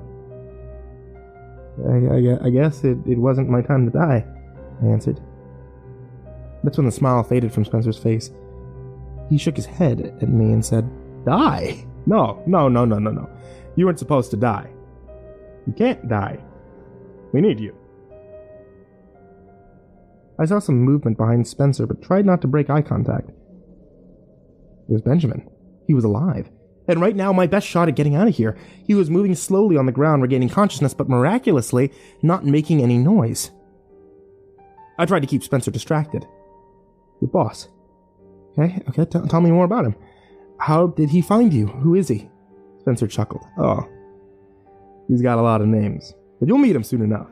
And this time, will not be interrupted." "My friends?" "I don't care. They could join us. They could die. They make no difference. By the way, Jack, I wanted to ask, did you guys even figure out who placed that bomb?" I laughed softly. "Yeah, the police took it. They know it was you. They know everything. Almost everything. Okay, in the grand scheme of things, they know very little. But they do know you tried to kill me. You put the bomb in the gas station." Spencer shook his head again. "Wrong on both accounts. If I wanted you dead, you'd be dead. And a bomb? Seriously. Not my style." He had more to say to me, but I'll never know. Because right then, Benjamin yanked his head back and wiped a knife blade the size of a large chihuahua across his neck, neatly slicing his head halfway off. Blood erupted out in a couple spurts, then stopped, and Spencer Middleton was no more. "That's what you get," taunted Benjamin as he flung Spencer's lifeless body onto the floor, his blood pouring out and mixing with all the rest. He was gonna suck if I ever had to clean all this up. When we opened the freezer, we found that Marlboro had gone all bad nurse on Carlos, sticking clumps of frozen meat all over his face for the swelling. I made us a fresh pot of coffee, and we took seats around the table by the window just in case a nosy passerby decided to, pass by. We put a tarp over Spencer, moved the wet floor sign next to it. For about half an hour, we all just sat and drank coffee in a pregnant silence. When we were all done with our third cups, Carlos finally spoke. His jaw was swollen to hell, but he was still able to pronounce his words with only minor difficulty. So why haven't we called the cops yet? This is clearly self-defense. I got the face to prove it." "Yeah," said Benjamin, after some lengthy deliberation. "Yeah, let's call the cops. That'd be good, but tomorrow, you and me need to have a serious talk, Jack." I called Arnold, from the only phone in the building with any reception. Spencer's cell. The deputy listened to what I told him, just the most basic and simplified version of what happened that night, and he said that he would be on his way right after he got out of bed and put some clothes on. They called the owners next. They were not happy. They told me next time I should call them first. Wait, next time? Right now the others are at their booth, staring out the window, and I'm sitting on my laptop documenting the night while the memories are still fresh. I know this isn't over yet. Okay? I think the gas station is gonna have to close for a day or two, but when it opens up again, I'll be here. You write in my journals, doing my best to ignore anyone who walks through those doors. I guess that means this is to be continued. Okay, so it's been about like an hour since my last post. We haven't had any customers yet, and if the gas station weren't an active crime scene, I might have asked one of our other employees to squeegee that large pool of blood into the drains by the cooler. For those of you who are out of the loop, you may want to catch up by listening to the earlier posts. I don't know what Arnold's personal grooming routine looks like, and I have to assume that, well, he spends at least 20 minutes a day in mustache prep, but even factoring that in, he should have been able to make it to the gas station by now. I called him in a few minutes ago to make sure that he hadn't gone back to bed. and to make sure that I hadn't imagined that phone call in the first place. The conversation went something like this. Yeah? Hey Arnold, you on your way? Sit tight, we had a little emergency. Okay. The road between town and you is blocked off. Okay. Which one? All of them, even the service roads. It must have been a freak storm. I've never seen anything like it. All the roads are covered in trees. But they aren't, fallen. The trees are growing in the middle of the street. I've been trying to find a way around all morning. But I've given up. I'm about to head through on foot. Just to be clear, you said you heard from Spencer Middleton last night. Has he made any other contact? Well, actually, he's here. He came in, some stuff happened, and now he's dead. What? You're telling me there's a dead body at the gas station? I already told him all of this. I really miss Tom. Did you not realize that? I'm sorry, he answered. When the phone rang earlier, I had just woken up from this beautiful weird dream of a dark god. Call me into his eternal grace, taking me by the hand and guiding me into a blessed oblivion, freeing me from all the pain and suffering of this mortal prison, nurturing me like a child, inviting the world into a realm of higher existence, allowing me the privilege to devote myself to his glorious servitude. Okay. I guess I'll see you when you get here. I ended the call and checked the charge on my phone. The battery was sitting close to 50%. What's the deal, Lucille? Asked Benjamin. Arnold is on his way here on foot, but we might have another problem. Holy shit. You guys see that? Carlos asked, pointing out the window. Now, I couldn't quite make it out where I was seated behind the counter, and I didn't feel like hobbling over a corpse just for a look. What is it? I asked. There's a bunch of naked people out on the road. They're all walking this way, Carlos answered. What the hell you say? Said Marlborough, who was suddenly taking interest. He pressed his face against the window for a better look. Those aren't just people. I know them. That's Marla, and Tyler, and there goes Fred. At least, those are the names I gave them. Benjamin closed the frozen drink machine, throwing over his shoulder a quick, They friends of yours? Family, actually. Well, they were anyway, before they disappeared. But I don't remember them looking like that. Like what? I asked, starting to get an uneasy feeling. Like... He took a second to find the words, but all he came up with was, They look funny. They continued walking closer to the gas station. Close enough by now that I could see them. At least a dozen people. Stark naked. The closer they got, the more details I could make out. The more I wish I couldn't. Their eyes were milky and pale. Maggots crawling out of infested crevices all over their body. Their skin dirty and covered in lesions and bruises. Marlborough was certainly not wrong. They looked funny. I'm sure you know the Hollywood-style zombie walk. A shuffle of an undead body with unpaired motor skills. The scariest part of these people approaching the front door of the gas station was that they were walking 100% perfectly normal. There's a bunch of decaying nudists out for a stroll. There was a loud crash that suddenly snapped us out of our probably rude staring. We all turned to see that Benjamin had pulled the frozen drink machine to the ground and was attempting to drag it over Spencer towards the front door. The sticky syrup concoction spilled out all over the ground, mixing with the congealed blood and coating the floor in a warm red and brown and purple viscous soup. There's no way we won't have an insect problem after this. Marlborough and Carlos didn't have to ask what was going on. They instantly knew the plan and began yanking down whatever fixtures were bolted in place and piling them up in a barricade against the glass doors. That would have helped if it weren't for this broken leg. Besides, it looks like they've got this under control. You boys think you can stay alive long enough for us to survive? Benjamin asked. We've got almost 90 years experience staying alive between the three of us, Carlos joked. Benjamin directed his next question to me. You got any weapons in this place? I told him no. The only thing I have is a half-empty canister of gasoline in the supply closet, and some really hard jerky, but he was welcome to whatever he could find. That's when he started MacGyvering some spears out of chair legs and a broken glass from the drink case. Well, about 10 minutes ago, the gas station lost power. Now really would be a great time to have a giant pet glow-in-the-dark butterfly. Stupid raccoons. It's been pretty quiet, save for the wet, guttural whispering coming from those people outside. Benjamin's still searching for weapons while Carlos finds things to push against the front door, and assuming he hasn't fallen asleep, Marlboro has taken the back door. I was feeling pretty useless after Benjamin confiscated my crutches, so, I figured I had to take this opportunity to type out the account of what happened, just in case Arnold gets here too late. And in the spirit of preparedness, I should say a few things to whoever finds these messages, or is it whomever? I never get that right. Well, first to the owners, I'm sorry about the mess. Second, to her. I'm sorry we didn't run into each other one last time. Third, to whomever keeps dumping tar into the ditch outside the gas station, I hate you. And I guess that's all I have to say. It's been a weird, crazy ride. This is Jack. From the gas station. Signing off one last time.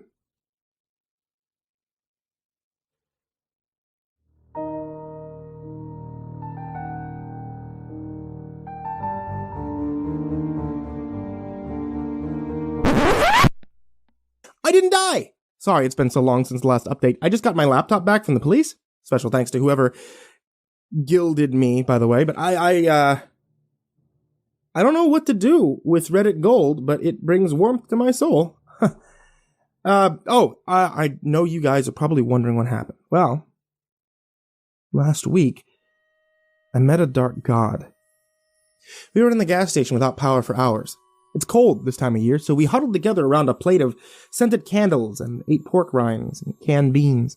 Marlboro almost dozed off a couple of times before Carlos decided to loot the energy pills behind the counter. He handed them out, and we all took a few, washed them down with cold coffee, and telling ourselves it was for alertness. But all they did for me was create a heartbeat arrhythmia. That sure would be funny, if those things broke in here just to find the four of us dead from heart attacks. Well, I mean, not funny, but, you know. Carlos tried to strike up a conversation with Benjamin a couple of times, but the bearded man wasn't very social. So you Army? Nah. I knew a guy. He was a ranger in the Army. You remind me of him. Alright. Those things out there. Any idea what we're dealing with? You ever seen anything like that before? No. Got any family? No. I checked Spencer's phone throughout the day. It wasn't getting any service anymore. I tried 911 a few times, but even that wouldn't go through. When the battery got to 5%, I turned it off. We might need it later for an emergency call.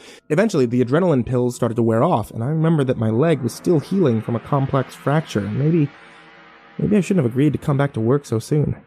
I did that whole cripple walk back to the front desk to grab my meds, and while I was there, I spotted the still unopened gift wrap package on the shelf beneath the register. I decided to ignore it and instead grab the employee whiskey bottle that was behind it. We told ourselves it was for our nerves, but all it did for me was give me an even worse heartbeat arrhythmia. A few more hours passed. After we killed the first bottle, we opened another. Then Marlboro got into the energy drinks because, we all needed mixers. At some point, the former cultist pulled out his stash and lit a joint. Without asking, I might add, turned the whole station into a hotbox. I can't remember if I'd taken my pain meds yet, so I went ahead and I took them. And as the sun started to set, I had two thoughts competing for first place in my mind. First, it sure is getting dark early these days. And second, I think we might be getting a little too fucked up to handle what's about to happen. Time became even more illusionary than normal once the laptop died, and we had no way of knowing how long we'd been waiting. We started measuring the time in candles. Our snack food and morale raced each other to depletion. At some point, Carlos got me away from the others to ask what I thought about Benjamin. I told him that he was the nicest guy that had pointed a gun at my face all week. But Carlos told me that he had a weird feeling about him. I reminded Carlos that he had killed Kiefer a couple times, and maybe he should get off of his high horse. "Hey!" Benjamin yelled at us from across the room. "What are you two talking about?" Anime, I lied. I think he bought it. "You get over here. I don't need any more dead bodies piling up tonight." Benjamin was in the corner, warming his hands over the candle plate. It was the only source of light in the building, and was casting shadows that could easily be described as spooky, if I weren't in such a serious life or death situation. Some of these shadows looked like faces, smiling, laughing at us idiots. One or two looked like old presidents. One of them asked me what time it was. Holy crap, I was tripping. "You okay, man?" Carlos asked, snapping me back to reality. "I honestly have no idea." "Did you ever figure out who placed that bomb?" asked Spencer Middleton in a gurgle. "What do you mean? I thought you did." "Not me. Bombs aren't my style. Who do you know that can build a bomb?" "Well, where's Marlboro?" I asked. Benjamin picked up his spear, formerly my crutch, that he had paracorded his knife to, and asked, "Who the hell is Marlboro? Is someone else here?" "Marlboro? The other employee?" I looked at Carlos, who just shrugged and said, "I don't know no Marlboro. How many of them pills did you take?" Had I imagined Marlboro this entire time? Did I just Tyler Durden this guy into existence? I tried to sit down on the tarp, but it turned into me lying on my back. While the room spun, I could feel the human debris squish between that tarp fabric as I rested my head. How much of any of this was real, anyway? "You're losing it, you know." "Yeah, I know. All those years ago, the first doctor tried to prepare me for life with my condition. There weren't that many other cases before me, so they didn't know exactly how everything would play out. But every case had a few of the same side effects. Of course, there would be weight loss, fatigue, headaches, all the signs of normal physical illness early on. As the condition developed, there would be more interesting side effects. Hallucinations, memory loss, the works. And of course, I can't be properly anesthetized. They tried in other cases to induce medical comas, but that just messed things up further. I'm always wide awake and halfway lucid during surgery. If you want to know what it's like, I'd tell you the truth. It's boring." "Know what? Usually when I hurt someone bad enough, they pass out from the pain." They gave me a couple years tops. I hadn't been keeping track of time. Right then, Marlboro walked into the room, zipping up his fly. Presumably, he had just come from the bathroom, but who really knows? I pointed at him and yelled, "That guy! See him right there? That's Marlboro!" Carlos looked where I was pointing, then back at me. "What, do you mean Jerry?" "Oh yeah, that's right. He has a real name. I hate it when he calls me Marlboro." Benjamin set the improvised spear down and turned his attention back to the fire. "You better get him under control." "It should open your package," said Spencer. "Hey, wait a second. Aren't you supposed to be dead?" "No. Aren't you supposed to be dead?" he said back. "Touché, Spencer." "Who are you talking to?" asked Carlos. "Spencer," I answered. Well, stop that. You're freaking us out." 2 candles burned from start to finish before Benjamin decided that help wasn't on the way, and our best chance of survival was to fight it out with the things outside. I disagreed, but Benjamin informed me in his own polite way that it wasn't up for vote. We peeled back the layers of barricade just enough to get a view of the outside, and once we knew what we were dealing with, we could come up with a better game plan. Only he couldn't actually get a good look because something was blocking the view. Something just on the other side of the glass door. Benjamin yanked the rest of the barricade down and took a few steps back to marvel at it. "Oh, well. You don't see that every day." "No, you know what? No, I can't do it. I'm sorry. His name's Marlboro. We were trapped there inside the gas station, and on the other side of the door, a network of trees had grown together, twisted into knots and pressing against the glass. They were so densely pressed into a single wall of tree trunk that not even light could get through it. For all we knew, it could have been daytime outside." "We have to get out of here," said Benjamin. We checked the back door, but it was the same thing. I often wondered how long a person could survive inside the gas station without any new supplies coming in. I had run into that scenario in my head a million times. On boring nights, and what else is there to do? I had run the thought experiment for countless different contexts. How long could I survive if the gas station were transported back in time? Or to another planet?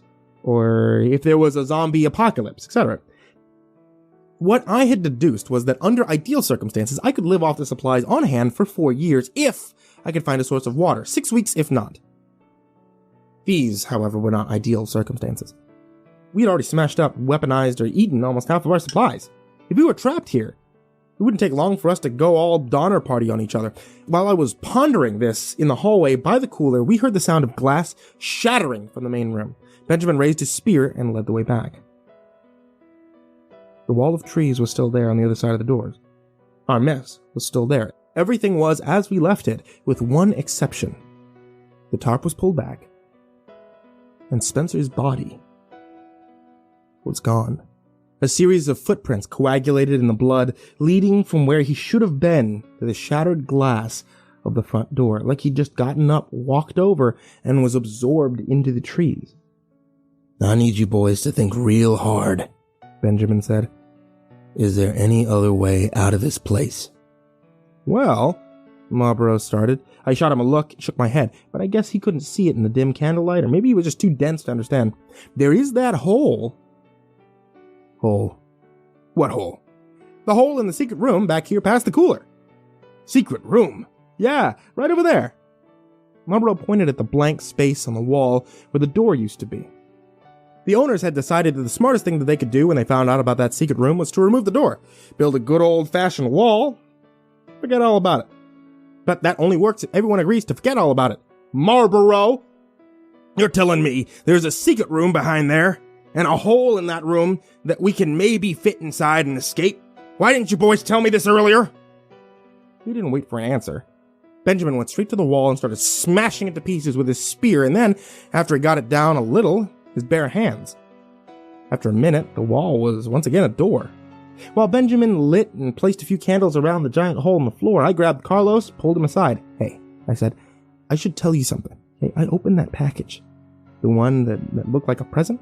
"Yeah," I said. I'm not sure at what point I finally cracked and opened it, but I've been carrying around the content of that box in my pocket for at least one candle. Just like the last package, there was a note with this one. It read, "I didn't expect you to use my letter as part of the story, but thanks. LOL.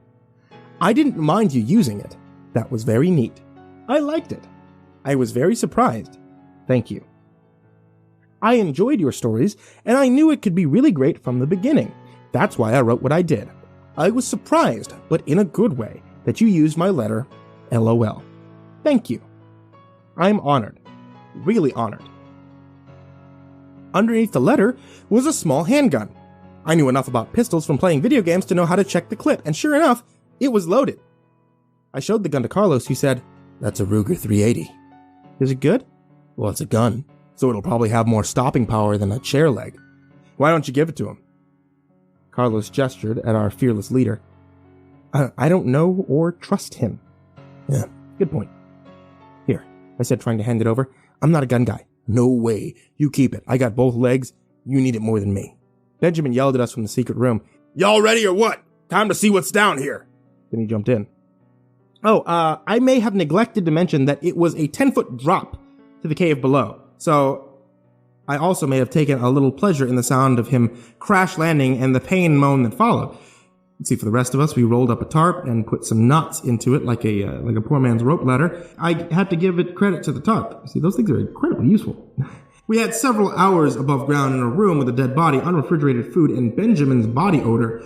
We were all eating canned beans, and I think somebody probably threw up in that garbage can. My point is that we were all smelling pretty bad, to the point where I was doubting that I still had a sense of smell. But once we went into the hole, I knew for a fact that we hadn't. The smell down there made our gas station funk seem like cologne. The very worst putrid odors from the storm drains around the station were nothing compared to this. Is it possible for a smell to be heavy? Because that's the best word I could think of for it. Not thick, just heavy. Carlos and Marlborough took turns barfing. When they were done, Benjamin handed out the torches that he had made from gasoline-soaked rags and chair legs. I don't know what that guy's deal is, but he sure is crafty. The cave was a straight tunnel, starting under the gas station and heading away from town. It was plenty tall enough for all of us to stand comfortably, and there was a slight incline, taking us downhill as we walked further into the hole. "What the hell is this?" Benjamin asked after about 20 feet. He waved his torch at the wall, and I saw that somebody had spray-painted a message on the cave wall in red. It said in shaky handwriting, "Rita the Raccoon, ate the cocoon. I said it a few times in my head and was pissed off at just how close it became to rhyming, but didn't, like a song slightly off key. The handwriting was eerily familiar, especially the capital R. I couldn't remember why. There was another lawn gnome on the ground beneath it. We continued further into the cave. Benjamin was way ahead of us. Me bringing up the tail, hobbling along the best I could with just a single crutch. The deeper we went, the narrower the cave, the stronger the smell. Nothing about being down here away from the gas station felt like an improvement on our previous situation. But it wasn't until we made it to the tree that I really decided that we had messed up. I don't know how long we'd been walking down there, maybe a half mile or so. Crutch miles feel like a lot longer than normal miles, but we eventually came upon an enormous black tree taking up the width of the cave. It looked like one of those 1,000-year-old sequoias, big enough to put a 2-lane road through. "Holy shit," enunciated Benjamin. I was the last to see what everyone was so wide-eyed and gawking at. The tree, in addition to being enormous, had some characteristics that you wouldn't expect a tree to have. Specifically, human body parts. A few arms and legs poking out at random spots, and right at eye level, a human face. "Hey," said Marlborough, "I know that guy, that's Patrick." He touched Patrick's face, and it peeled off and plopped to the ground like a wet Halloween mask. "Yeah, I don't think he's gonna make it," Benjamin said as he pulled something out of his pocket and stuck it to the tree. "What's that?" I asked. Surprisingly, it was Marlborough who answered. "That looks like a C4 plastic explosive to me." Benjamin chuckled. "Wow, you win the prize for that one, Rain Man. Yeah, it's the last of my explosives. I've been trying to kill this thing piece at a time for the last week, but it just keeps growing back. I have to kill the root system. Blow it up, kill the brains, or the rest of the network will die." "Oh, that was you who put the bomb in the gas station," I said. "Yeah, well, back then I thought the building was the epicenter of the whole thing." "Hey," interrupted Carlos, "Jack was still in the building when you planted that." "I know." Guys," Benjamin tried to get their attention, but it wasn't working. "You knew. He could have died if that thing went off." "Guys! Look, assholes, this is war. And in war, there are always casualties. You can't make peanut butter without smashing a few nuts." "Hey, guys!" "What?" screamed Benjamin. "I'm a little busy." Marlborough pointed back the way we came. We all turned to see Spencer, standing in the middle of the path, a wicked smile on his face. "Hey, you miss me?" Carlos screamed at me. "Jack, the gun!" I pulled the weapon out of my pocket, and I chucked it as hard as I could. It smashed Spencer right in the face, and he fell over. I was very proud for like the 2 seconds it took me to realize what I had done wrong. What came next almost happened too quickly for me to comprehend. Something burst out of the wall next to us, an enormous object the size of a car and mostly hand-shaped. It wrapped its giant fingers around the other three and pulled them into the wall, and then I was falling. The earth had opened up below me, and I was sliding through a dark tunnel. No, I was being pulled. More like swallowed, really. It went on for a while, dirt filling my nose and ears and mouth, and then whatever it was spat me into a pitch-black room, onto a rocky, wet piece of ground.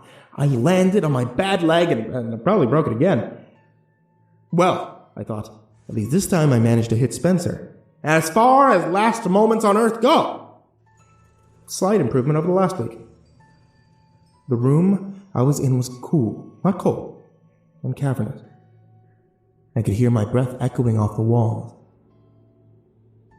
I could also hear something else breathing. All at once, I became aware of another presence down here, an entity in the room with me.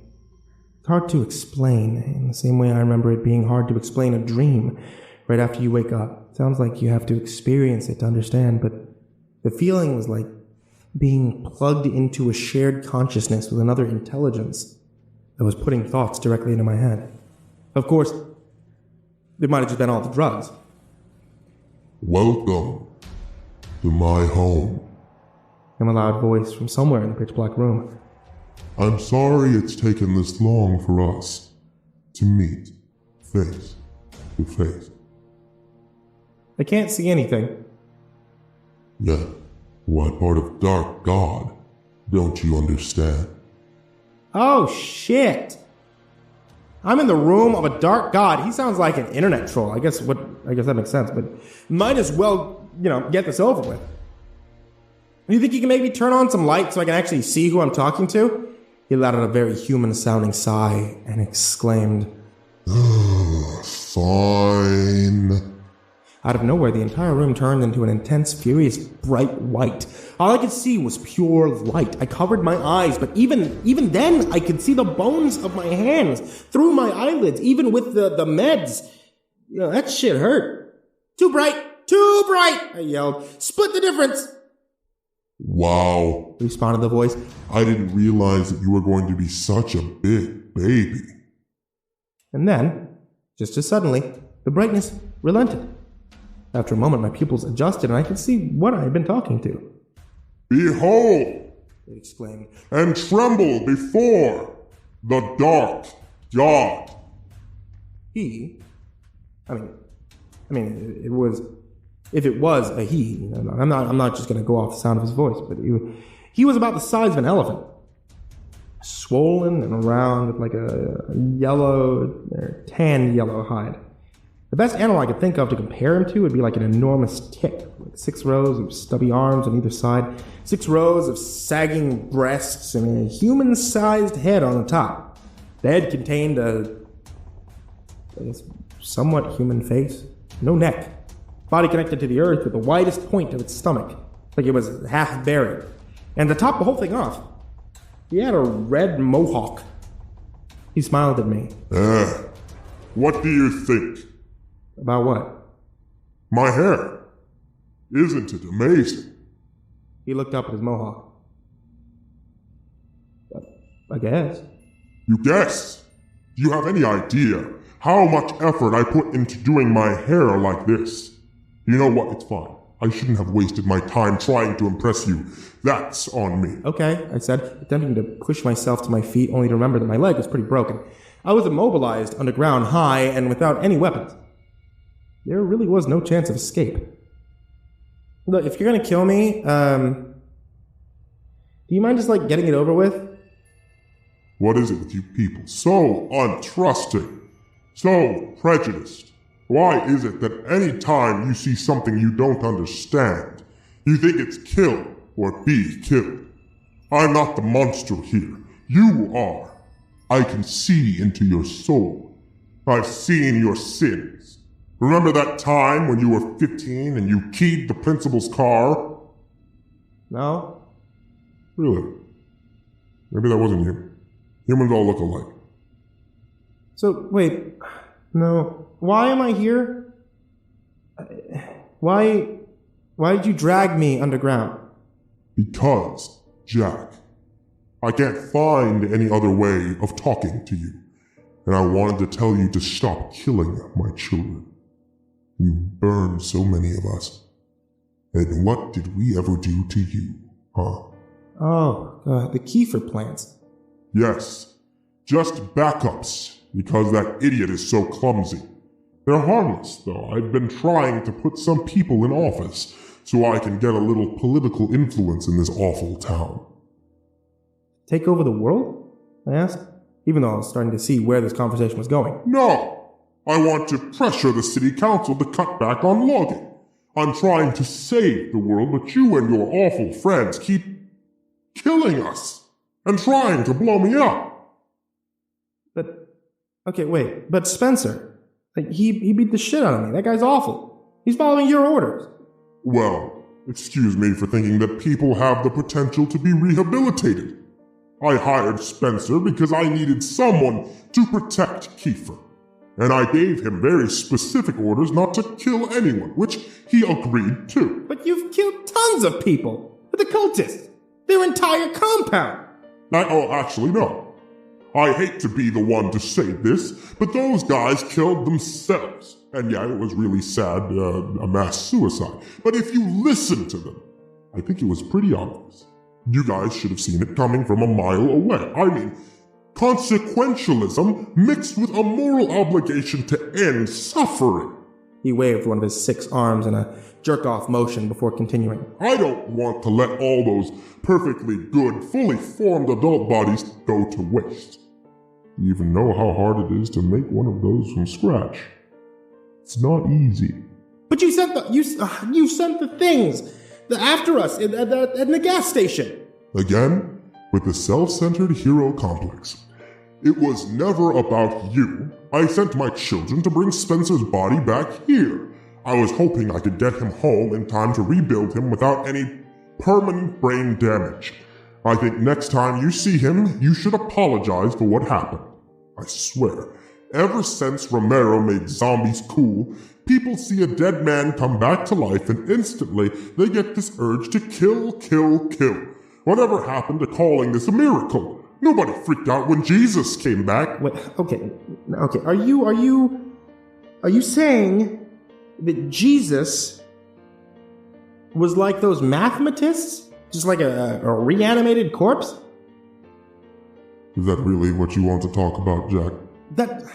Okay, but doesn't Dark God mean like evil? He sighed. Well, last time I was awake, Dark God had a completely different connotation, but you can't use my branding as your excuse for burning up Kiefer. You ask me, you deserve the ass-whooping you got. But... I searched my mind for any proof that the Dark God was the monster I knew him to be. But the only thing I could come up with was a sad, ice-cold realization. We're the monsters? I'm afraid so. I'm sorry. Good. That's a start. So this is it? You're the reason for all the weird stuff going on out here in the gas station. He laughed again and wiggled his head, which I took for his version of shaking no. No. I'll be honest with you, I have no clue what half of these things are. Your gas station is weird, and even I do not know why. The hand plants and Kiefers were me. The smell, I'll fess up, that's me too. But all the other stuff, man, it gives me the heebie-jeebies. You know that weird glowing worm bug thing? That was pretty weird, huh? Wait, so... what do we do now? Now I send you and your friends back home, and you quit killing me. That's my deal. Can we agree to that? Yeah, I think so. Good. Shall we shake hands or... At that moment, an enormous hand burst out of the wall and wrapped its fingers around me. The next thing I knew, I was coughing up dirt down on all fours in the street outside the gas station. And it was morning. Ah, good. You made it out. I looked over and I saw the other 3 standing there, covered in black dirt. I was back where it started. The trees were all gone, leaving no signs they were ever there in the first place. The gas station was a wreck. The front doors were smashed out, and the raccoons were running a loot train for whatever edibles they could carry from the front to their nest behind back. "What happened, man?" asked Carlos. "I'm not really sure," I answered, digging the clumps of dirt out of my nose and ears. "Yeah, well, you're lucky. Your friends made me wait a minute to give you a chance to get out." I looked at my hands. They were nearly black from all the layers of dirt coating them. "Wait for what?" "For this," Benjamin answered as he pressed the button on his remote detonator, and somewhere deep in the woods came an explosion that rocked the earth and sent birds flying into the sky. Carlos's car alarm went off and the pavement cracked. A black cloud slowly started to fill the sky, and I felt something inside me scream and die. "Well," said Benjamin, "if you don't mind, I'm gonna go get lost before 5-0 shows up." Then he walked off into the forest. Hopefully. Never to be seen again. And that's what happened. If you can believe it, I'm back at the gas station working again. Arnold is on personal leave from the police force, and I didn't care to ask for details, so we have a new deputy babysitting us. I'll try to tell you about her another time. Maybe. The police investigated the incident, and ultimately concluded that we were the victims of hysteria brought on by a gas leak. And once again, there was nothing supernatural to be reported. I don't know if this is the end of the Dark God, but I do know that I haven't felt any compulsions to continue digging ever since Benjamin blew up that underground tree. Things are settling back into our brand of normal. We still work way too much. I'm still keeping a journal, and weird things still happen at this shitty gas station at the edge of town. In fact, just yesterday, people started reporting that they had seen something in the woods that looked like an enormous raccoon with bat wings, stealing small animals before flying off into the forest. They even said this winged raccoon monster glows in the dark. Marbro just came up to me and asked, "You know there's a guy in the bathroom dressed as a cowboy?" I assured him that I did not know that. Now this may be the last update for a while. It's going to be a lot of work putting this place back together, and I've got a whole new crew of part-timers to train. So until next time. Sign. Jack. From the gas station.